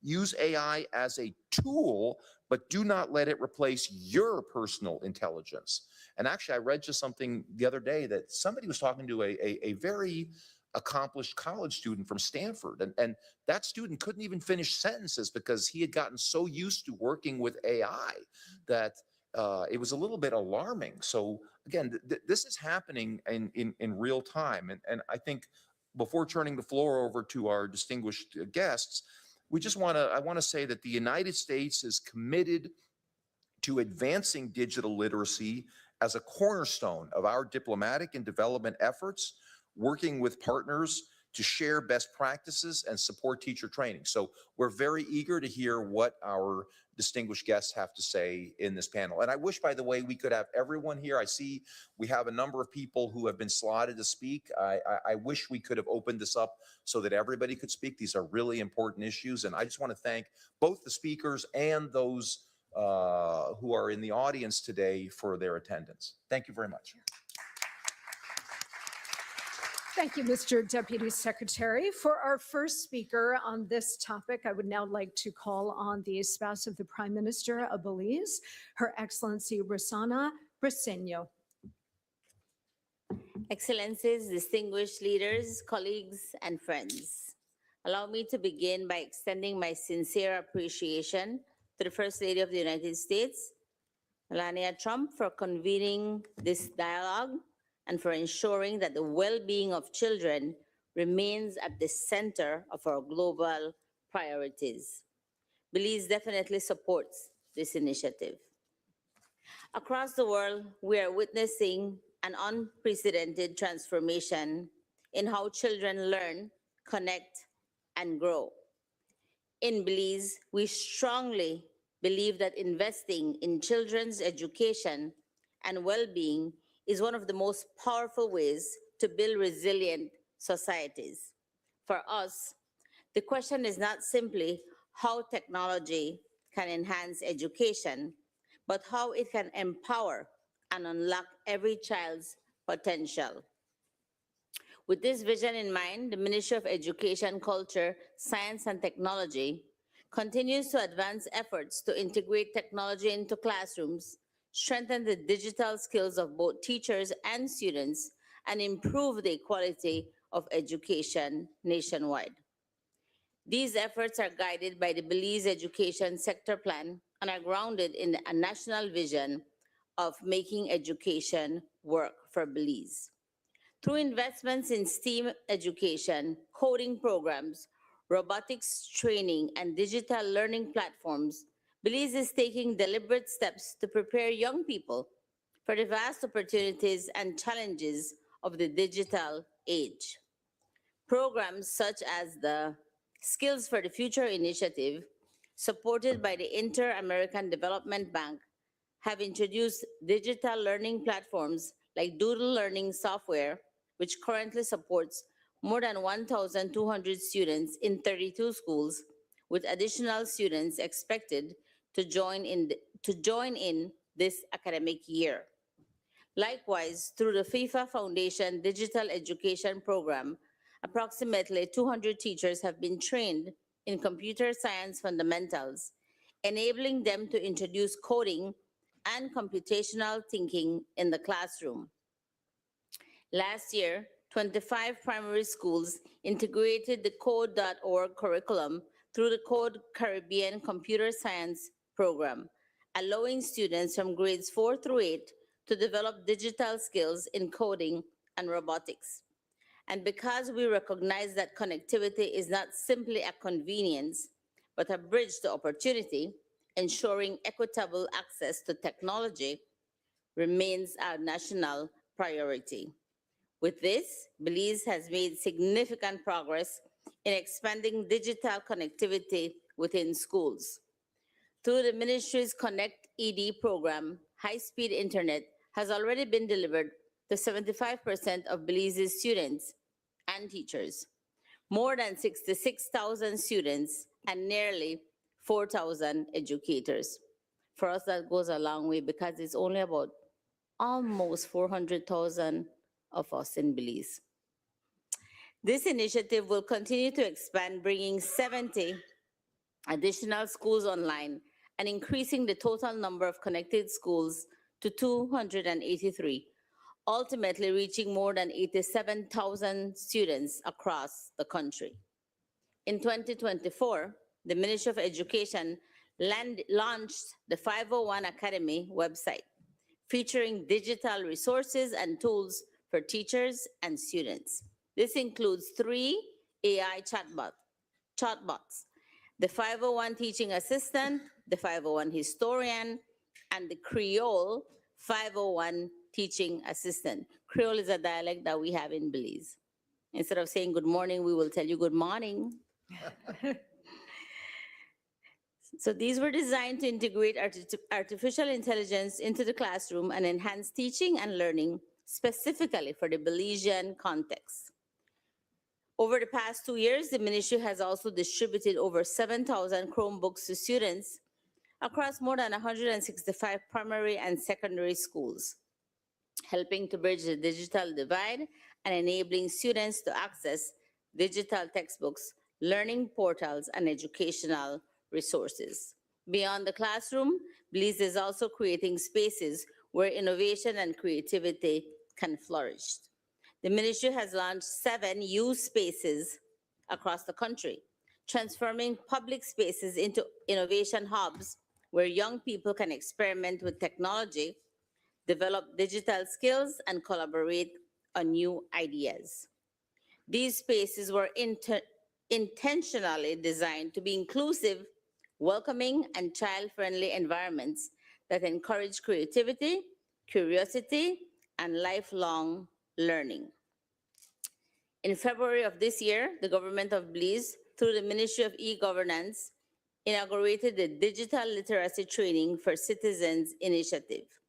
This initiative is designed to promote digital inclusion, enhance cybersecurity awareness, and equip Belizeans of all ages with the essential skills required to effectively navigate an increasingly digital landscape. Excellencies, right now, technology is transforming the world our children will inherit. But if we want to truly foster the future together, we must ensure that innovation does not deepen existing inequalities. Ultimately, the future we seek for our children must also be guided by inclusion, responsibility, and compassion. Therefore, when we invest in digital access, we must also invest in digital literacy. When we introduce innovation, we must also ensure safety and protection. And when we create opportunity, we must ensure that no child is left behind. Thank you. Thank you so much, Madam. Now I am pleased to welcome to deliver remarks the First Lady of the Republic of the Gambia, Her Excellency Fatoumata Babaro. Thank you. Excellencies, ladies and gentlemen, good afternoon. It is a pleasure to join you in this inaugural Global Coalition meeting. I extend my sincere appreciation to Her Excellency, Madam Melania Trump, the First Lady of the United States of America, for her leadership in conveying this important dialogue. Today, we address an issue that will define our future, the well-being of our children in a rapidly evolving digital world. Technology is transforming how children learn and connect. For countries like the Gambia, this presents both opportunity and responsibilities. Opportunity to expand access to education and responsibility to ensure digital spaces are safe, inclusive, and empowering. In the Gambia, we view investment in children as central to national development. Education remains the cornerstone of economic growth, poverty reduction, and social stability. Our education reforms focus on equitable access, quality learning, strengthened teacher training, expanded STEM education, and integration of digital tools into classrooms. However, challenges remain including limited infrastructure, qualified teacher shortage, and gap in digital literacy, among others. Innovations such as artificial intelligence offers potential to address these gaps through personalized and scalable learning, provided that they are responsible designed to adapt to the local content and supported by sustained investment.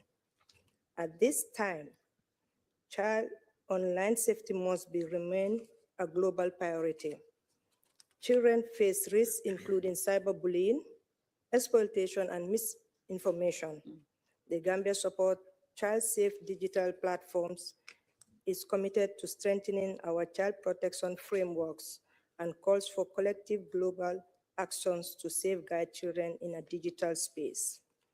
It is equally important to recognize that access to technology alone is not enough, and that we must equip children with digital skills to participate confidently and creatively in the digital economy. In the Gambia, we are expanding digital literacy in our national curricula and creating opportunities through e-learning platforms and school management systems. In particular, we are committed to empowering girls through STEM education, which is critical to equity, innovation, and reducing vulnerability and persistence barriers to education, such as child marriage. Ladies and gentlemen, despite our efforts, no country can achieve this transformation into the digital world alone. Strong global partnerships are essential to ensure technology are accessible, affordable, and responsive to local realities. Through leadership and innovation, we can build education systems that are inclusive, strong, and capable of preparing children everywhere for the opportunities of the digital age. As First Ladies and as mothers to our children across the world, the future is shaped by the choices we make today.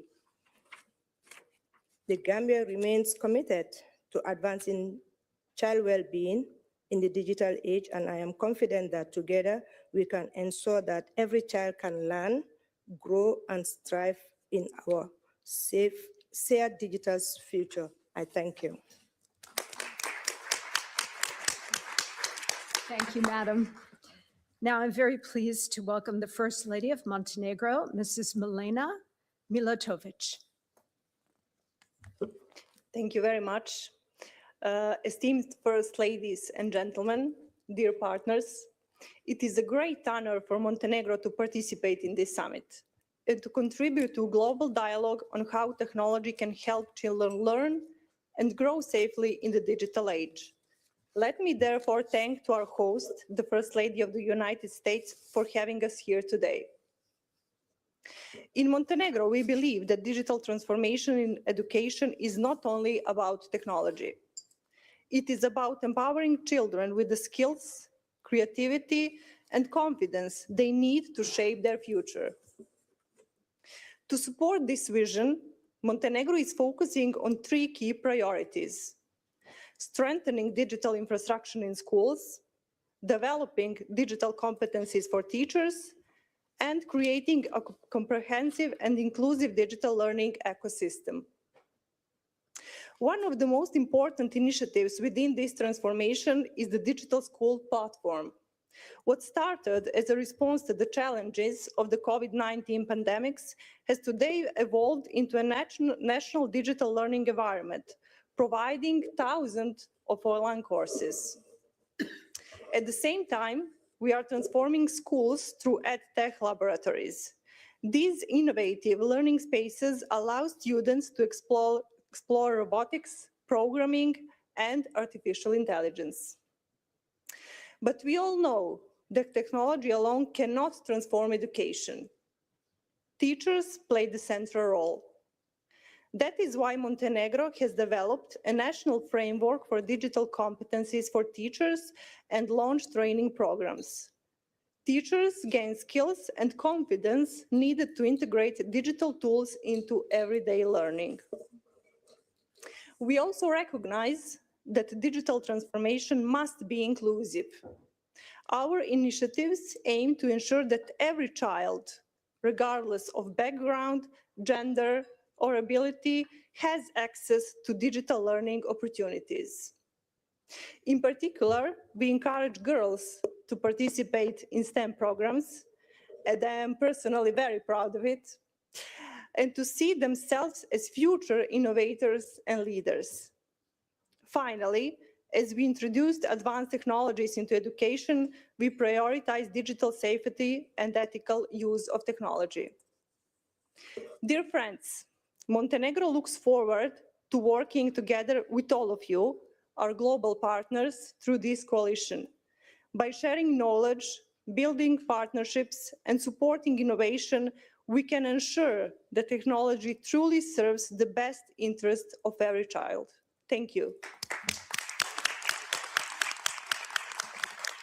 Thank you so much, Madam. Now I'm pleased to introduce the First Lady of the Republic of Paraguay, Her Excellency Leticia Ocampos de Peña.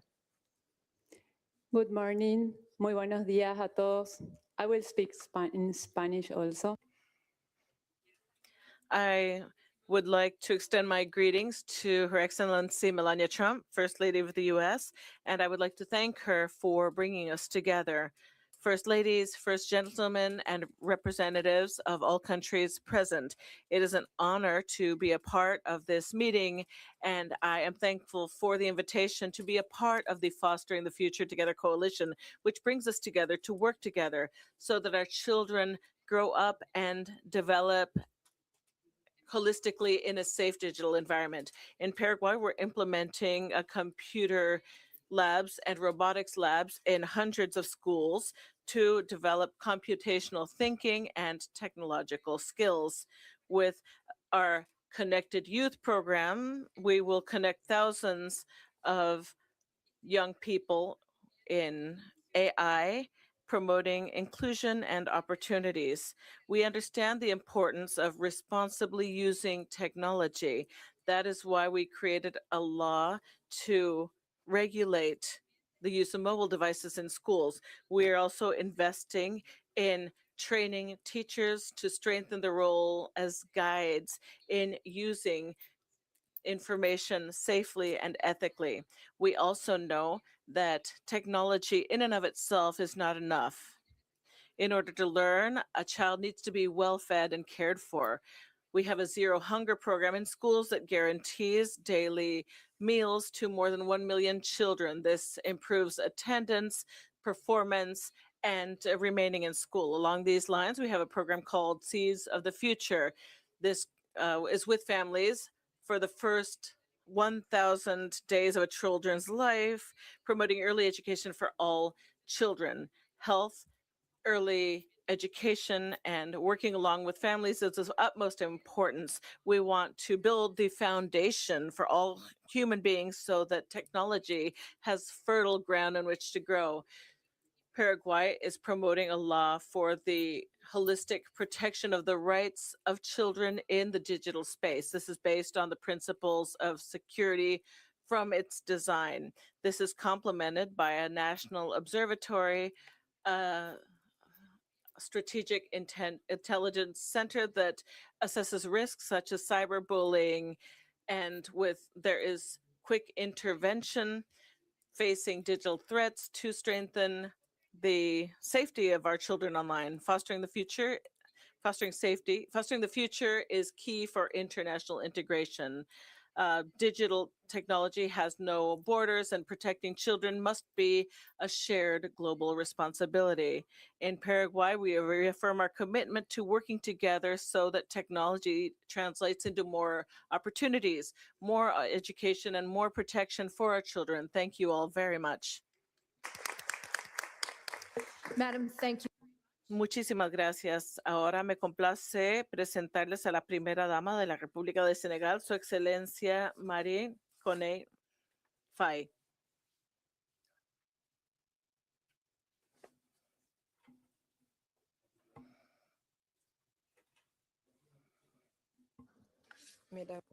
I'm going to speak in French. Thank you.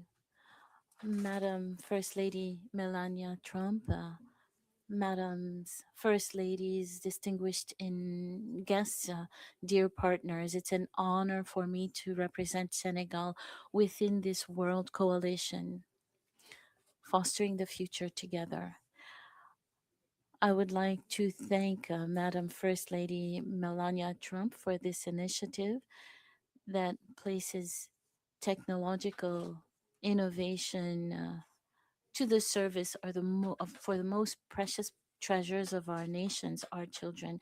The Senegal is a young, dynamic nation where what is digital is already a motor for social transformation. However, we are convinced that technology must not be a privilege, but rather a right for each child, whether they grow in the streets of Dakar or in the most remote villages of our rural universe. Artificial intelligence and edtech tools must not just be gadgets, but they must be levers for equity. Our students must not be content just to learn what is digital. They're already developing concrete solutions for our country. Our engagement within this coalition is thus based on profound belief that artificial intelligence and new technologies are levers for equality.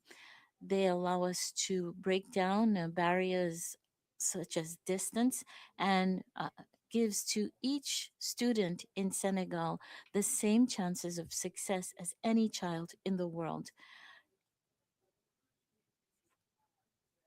AI for inclusion. Imagine learning systems that are adapted to the learning rate of each child, whether they be in an urban area or a remote village. Senegal has a new platform for ethics in education.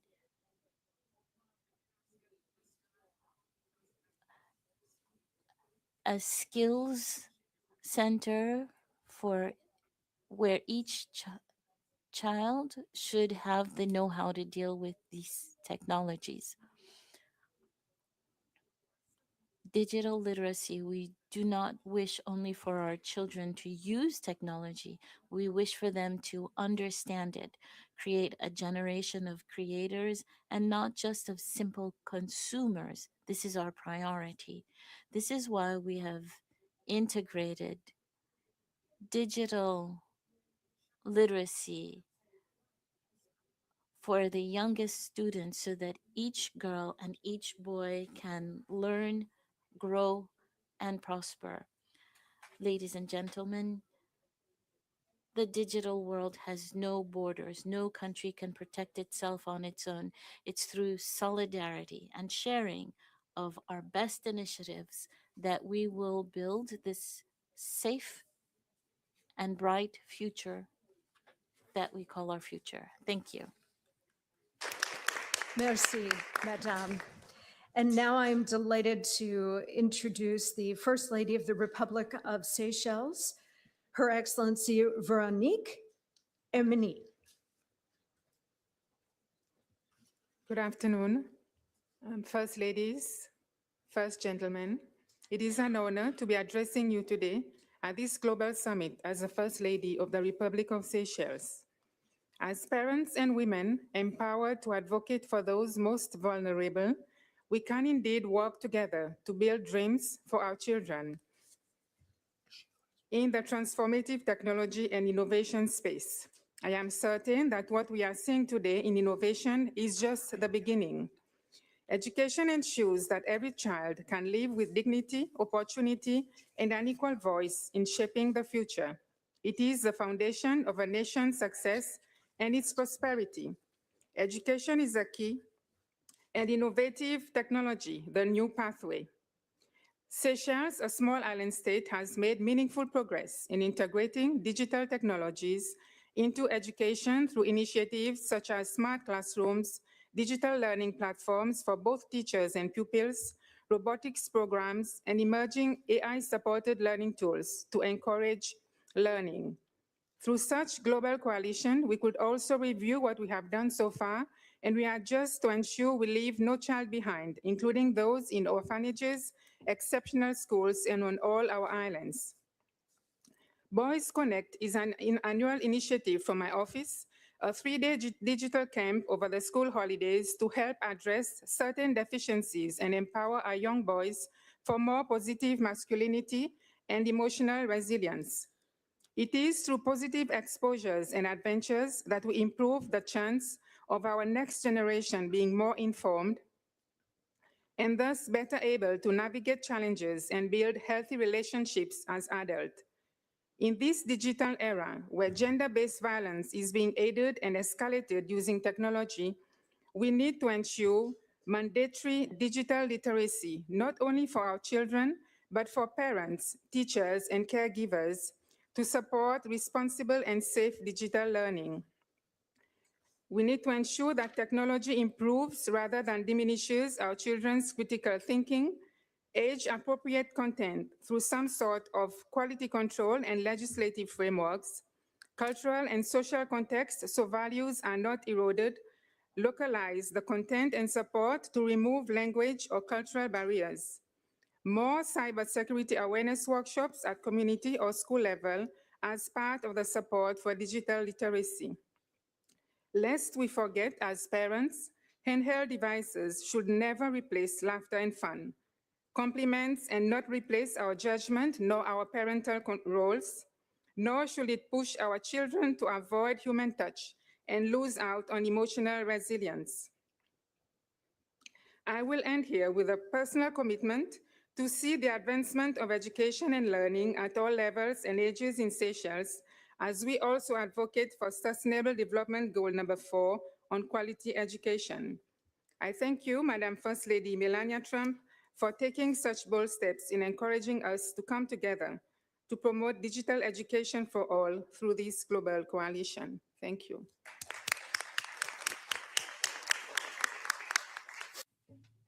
And lastly, in this topic, I am pleased to invite the First Lady of the plurinational state of Bolivia, Her Excellency Maria Elena Orquídez.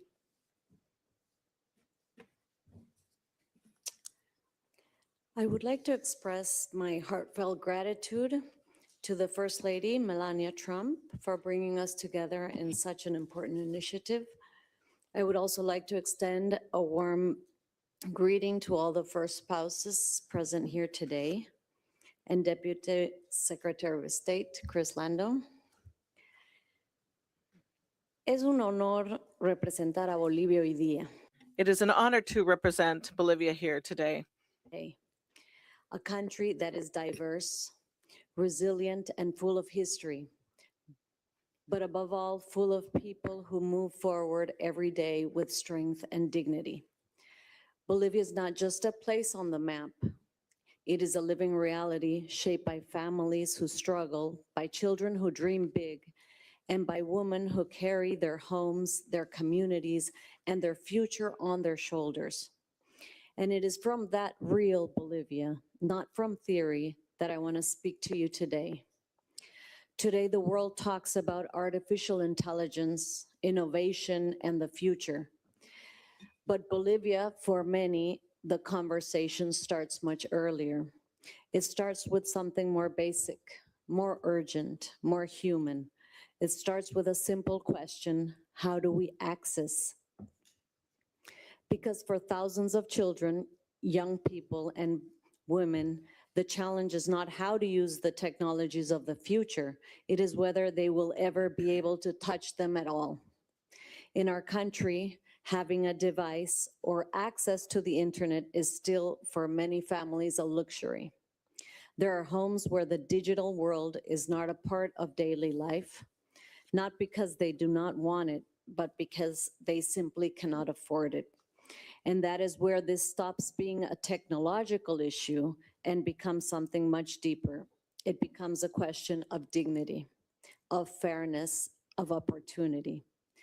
Because when a child grows up with access, they do not just lose tools, they lose confidence, they lose possibilities, they risk losing their future.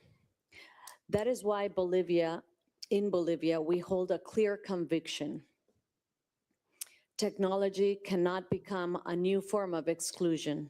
It must become a bridge forward, a bridge toward equality, and that bridge begins with the most urgent step: access.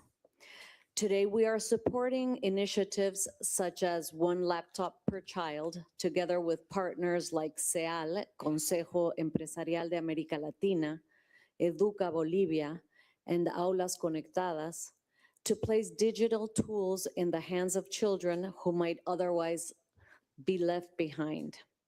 But we also understand something essential. A device alone does not change a life. What changes a life is what comes after: learning, guidance, the confidence to believe I can.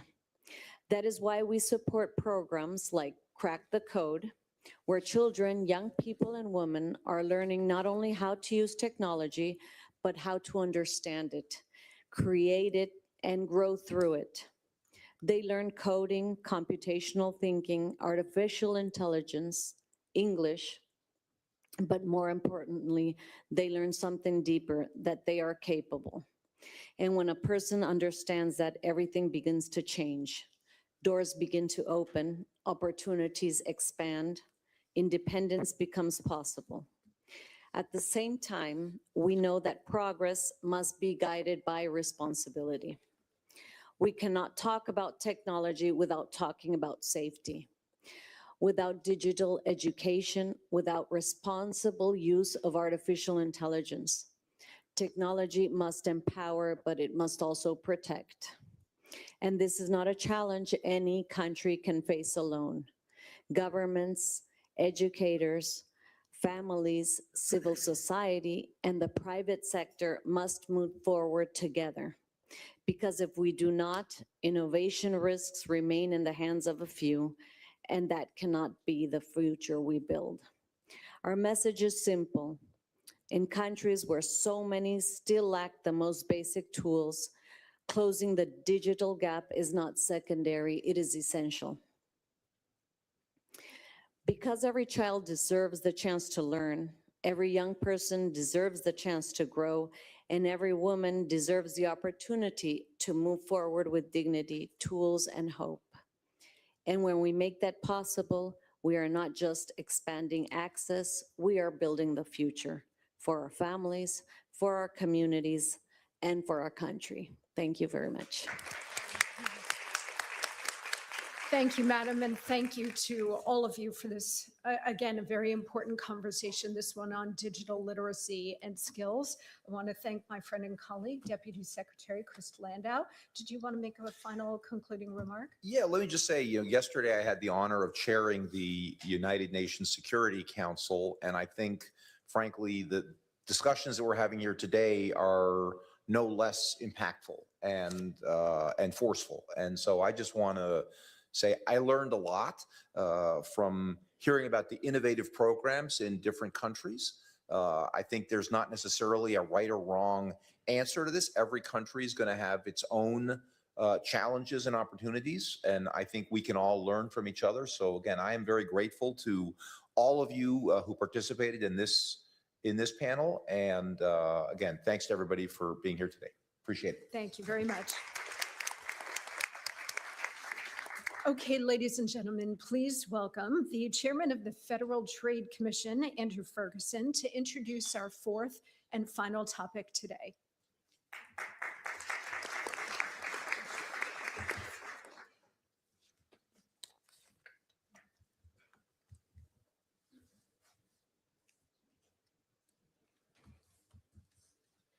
Good afternoon, Ambassador Crowley. I am incredibly grateful to the First Lady of the United States, Mrs. Melania Trump, for this invitation. And I am extremely pleased to be here among this assemblage of prestigious guests from across the world.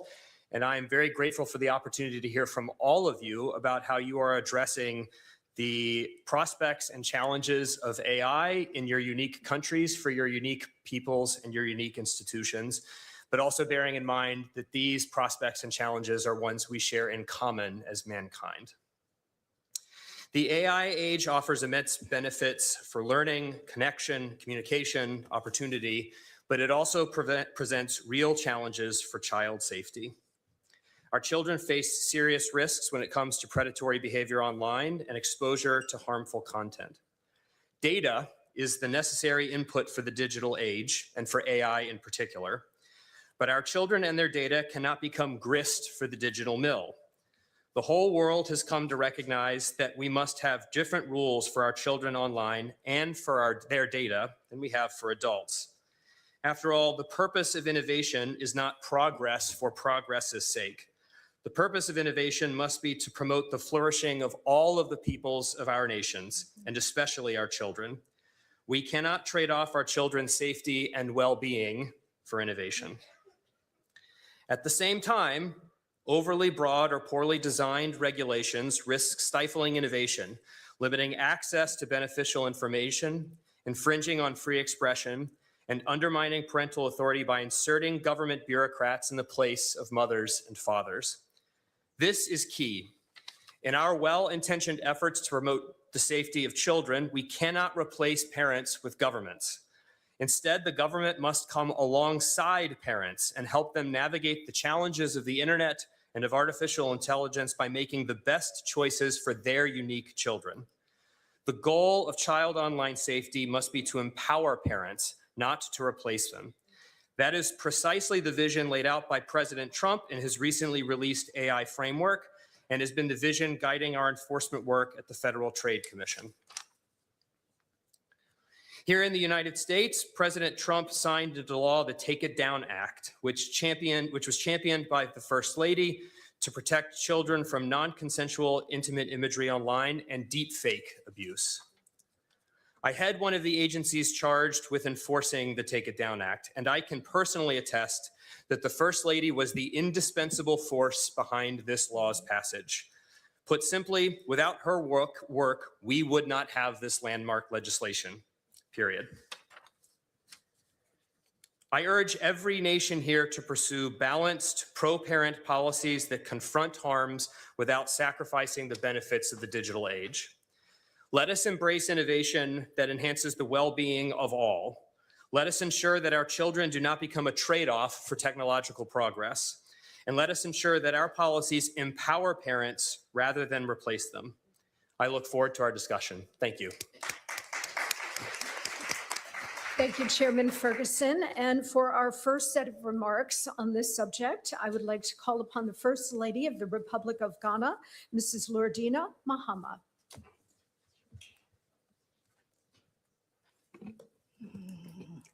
Thank you. Your Excellencies, invited guests, good afternoon to everyone.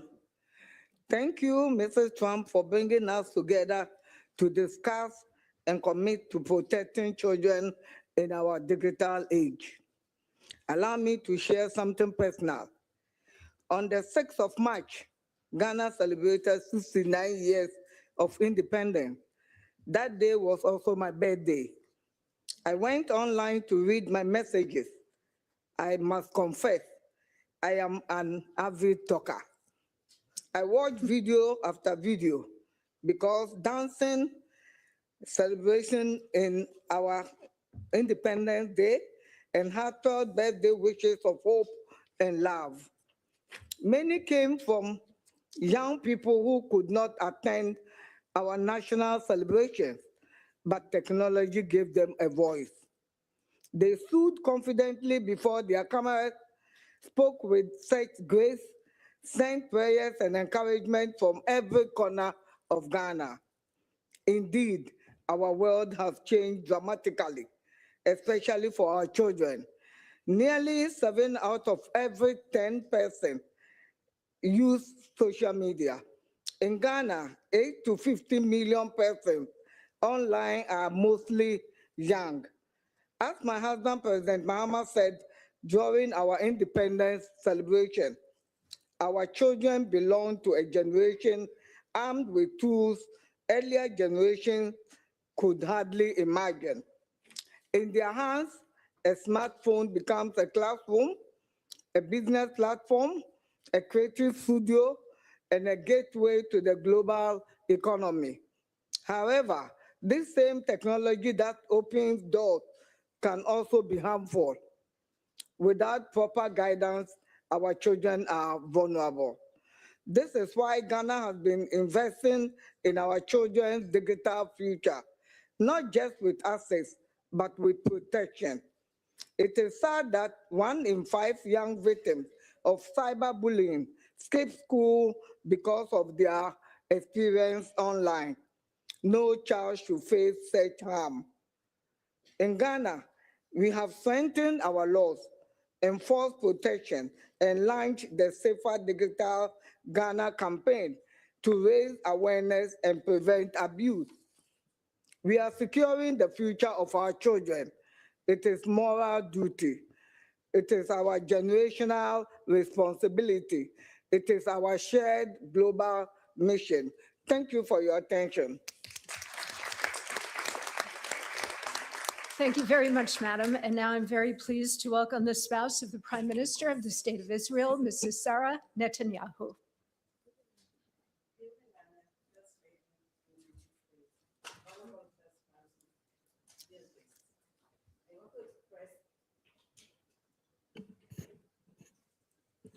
I want to express my appreciation to you, First Lady Melania, for your leadership, for your vision, and for your decision to focus not only on the future generation of America, but also on the future of children around the world. This gathering is about taking a moral stand. It expresses our commitment to all children, understanding that technology brings great benefits to the next generation, but technology also brings great challenges. Alongside my role as the wife of Israel's Prime Minister, I have been working for more than 2 decades as an expert child psychologist for the city of Jerusalem. Through my work, I meet children and teenagers in the most critical moments of their lives, through anxiety and ongoing stress, and especially now during days of war. Day after day, I listen to their fears, their dilemmas, their silence, and also their dreams. I see their pain, but I also see their strength. Over the years, I have learned something simple yet essential. Every child needs someone who will notice them, believe in them, and give them the tools they need to open new doors. Today, some of those doors are digital. Technology can separate people, but it can also bring them together. It can endanger some, but save others. When used properly, it can reduce gaps, identity difficulties early, and give children new tools of language, knowledge, confidence, and creativity. As Winston Churchill once said, with great opportunity comes great responsibility.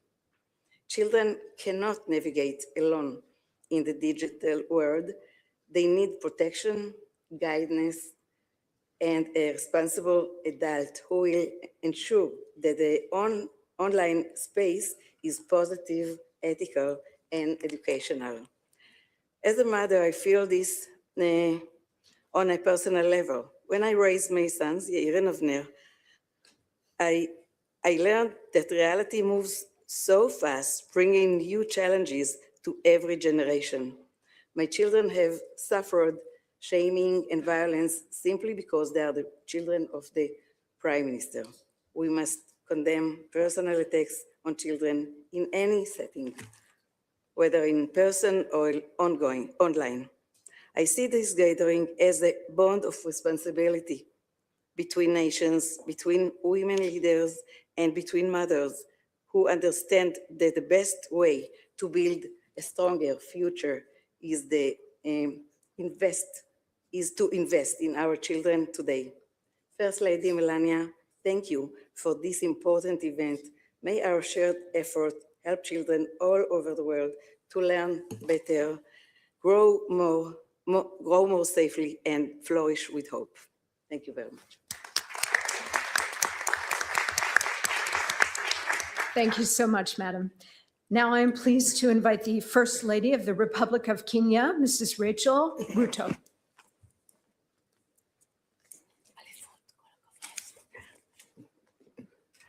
Distinguished first spouses, ladies and gentlemen, good afternoon.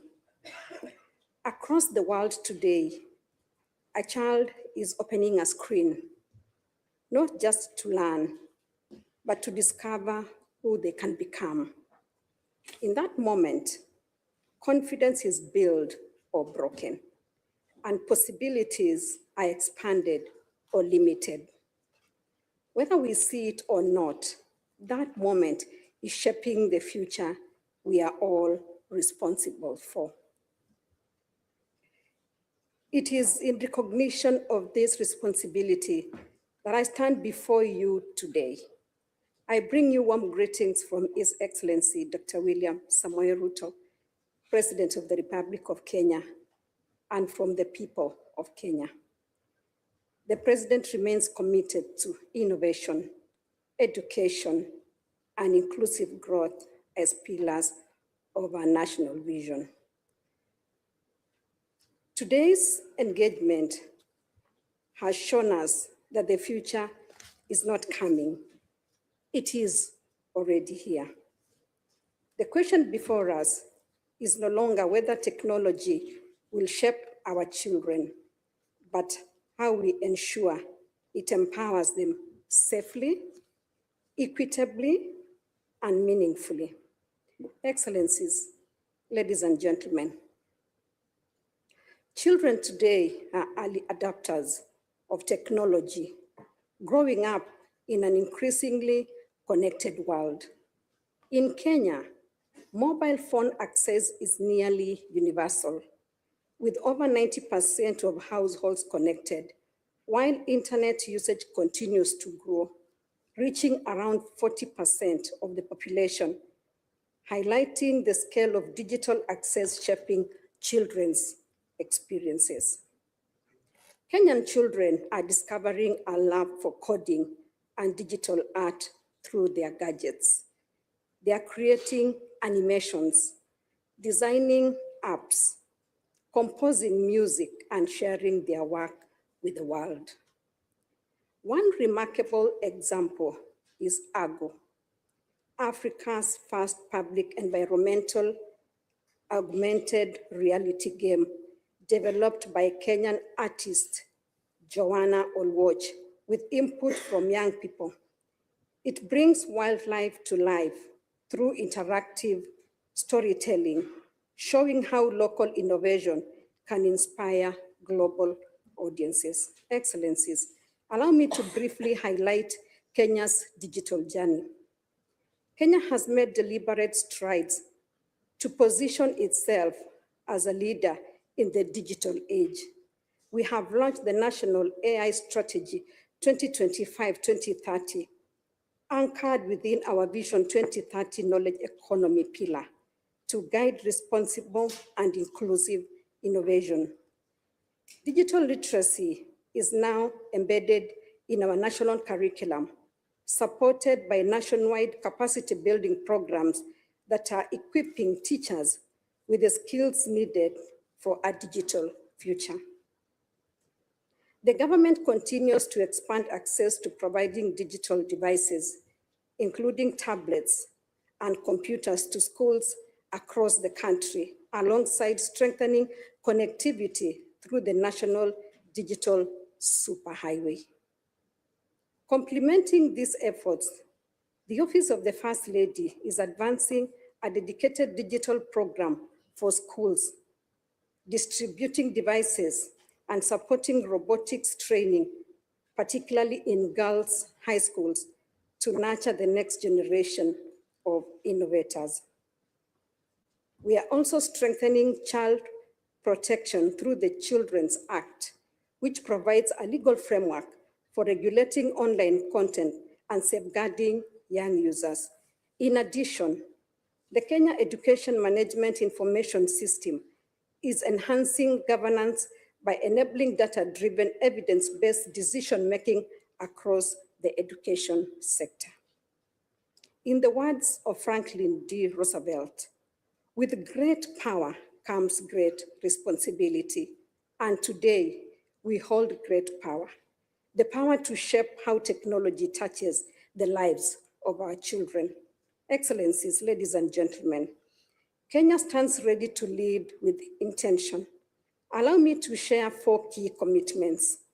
First, expanding access to digital learning so that every child, regardless of location, can access quality education. Second, integrating artificial intelligence responsibly to support teachers and personalized learning guided by ethics and human dignity. Third, safeguarding children online by strengthening digital literacy, safety frameworks, and protection systems. Fourth, empowering the ecosystem around the child, teachers, parents, and communities, because technology alone cannot raise a generation. As first spouses, we stand at a unique intersection where policy meets people. We see the realities behind the data, and it is from this place that we must lead. In Kenya, we believe the future is not something we wait for. It is something we build together. Technology will shape the world our children inherit, but it is our leadership that will determine whether that world truly serves them. Fellow first spouses, let us rise to the moment. Let us ensure that every child in every nation does not just grow in a digital world, but truly thrives in it. Thank you. Thank you, Madam. And now for our final speaker for this topic, as well as for our session today, I would like to invite the spouse of the Prime Minister of the Republic of North Macedonia, Mrs. Rosa Mitoshka. Thank you. Distinguished First Lady of the United States of America, Madam Melania Trump, distinguished first spouses, dear attendees, it is a great honor to be here with you today.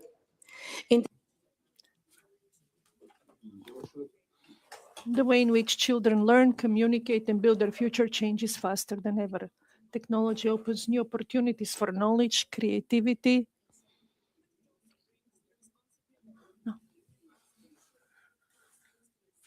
accountable and accessible manner.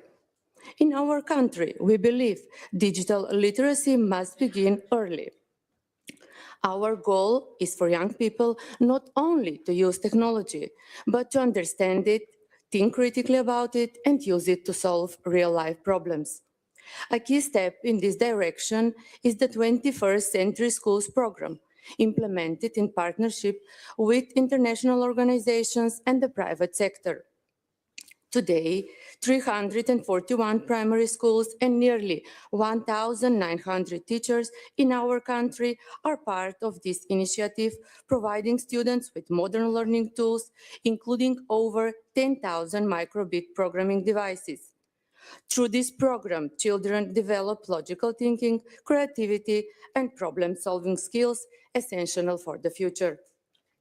However, digital skills must go hand in hand with digital safety. That is why we are establishing MK SafeNet, the first national safer internet center, as part of the European network of safer internet centers. This project brings together institutions, universities, civil society, and the private sector with one common goal: to create a safer online environment for children.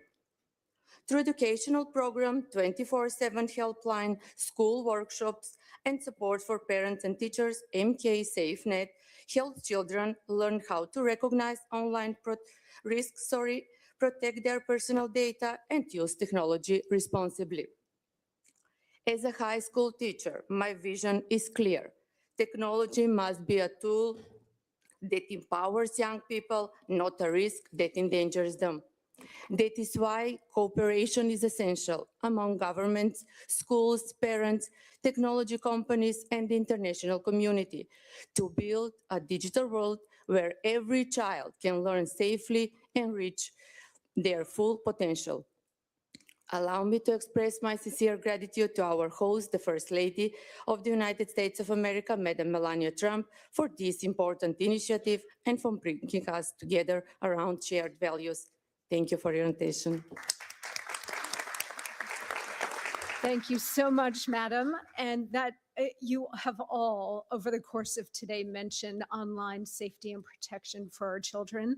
So this particular conversation is vitally important. And I want to thank you all for your contributions, not just to this part of today's program, but to the entire program today. And of course, looking forward to tomorrow. I also want to thank Chairman Ferguson for being here as well. First spouses and distinguished guests, your next engagement will be a lunch program upstairs in the Benjamin Franklin Room at 1 p.m. I invite you now to use the next few moments. You have about 25 minutes before lunch to visit the Technology Expo that's located just around the corner in the exhibit hall. It's fascinating, a lot of really interesting pieces of technology, also very interactive. So please, we invite you to go and explore that.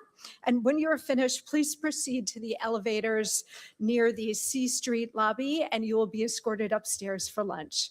Thank you so much.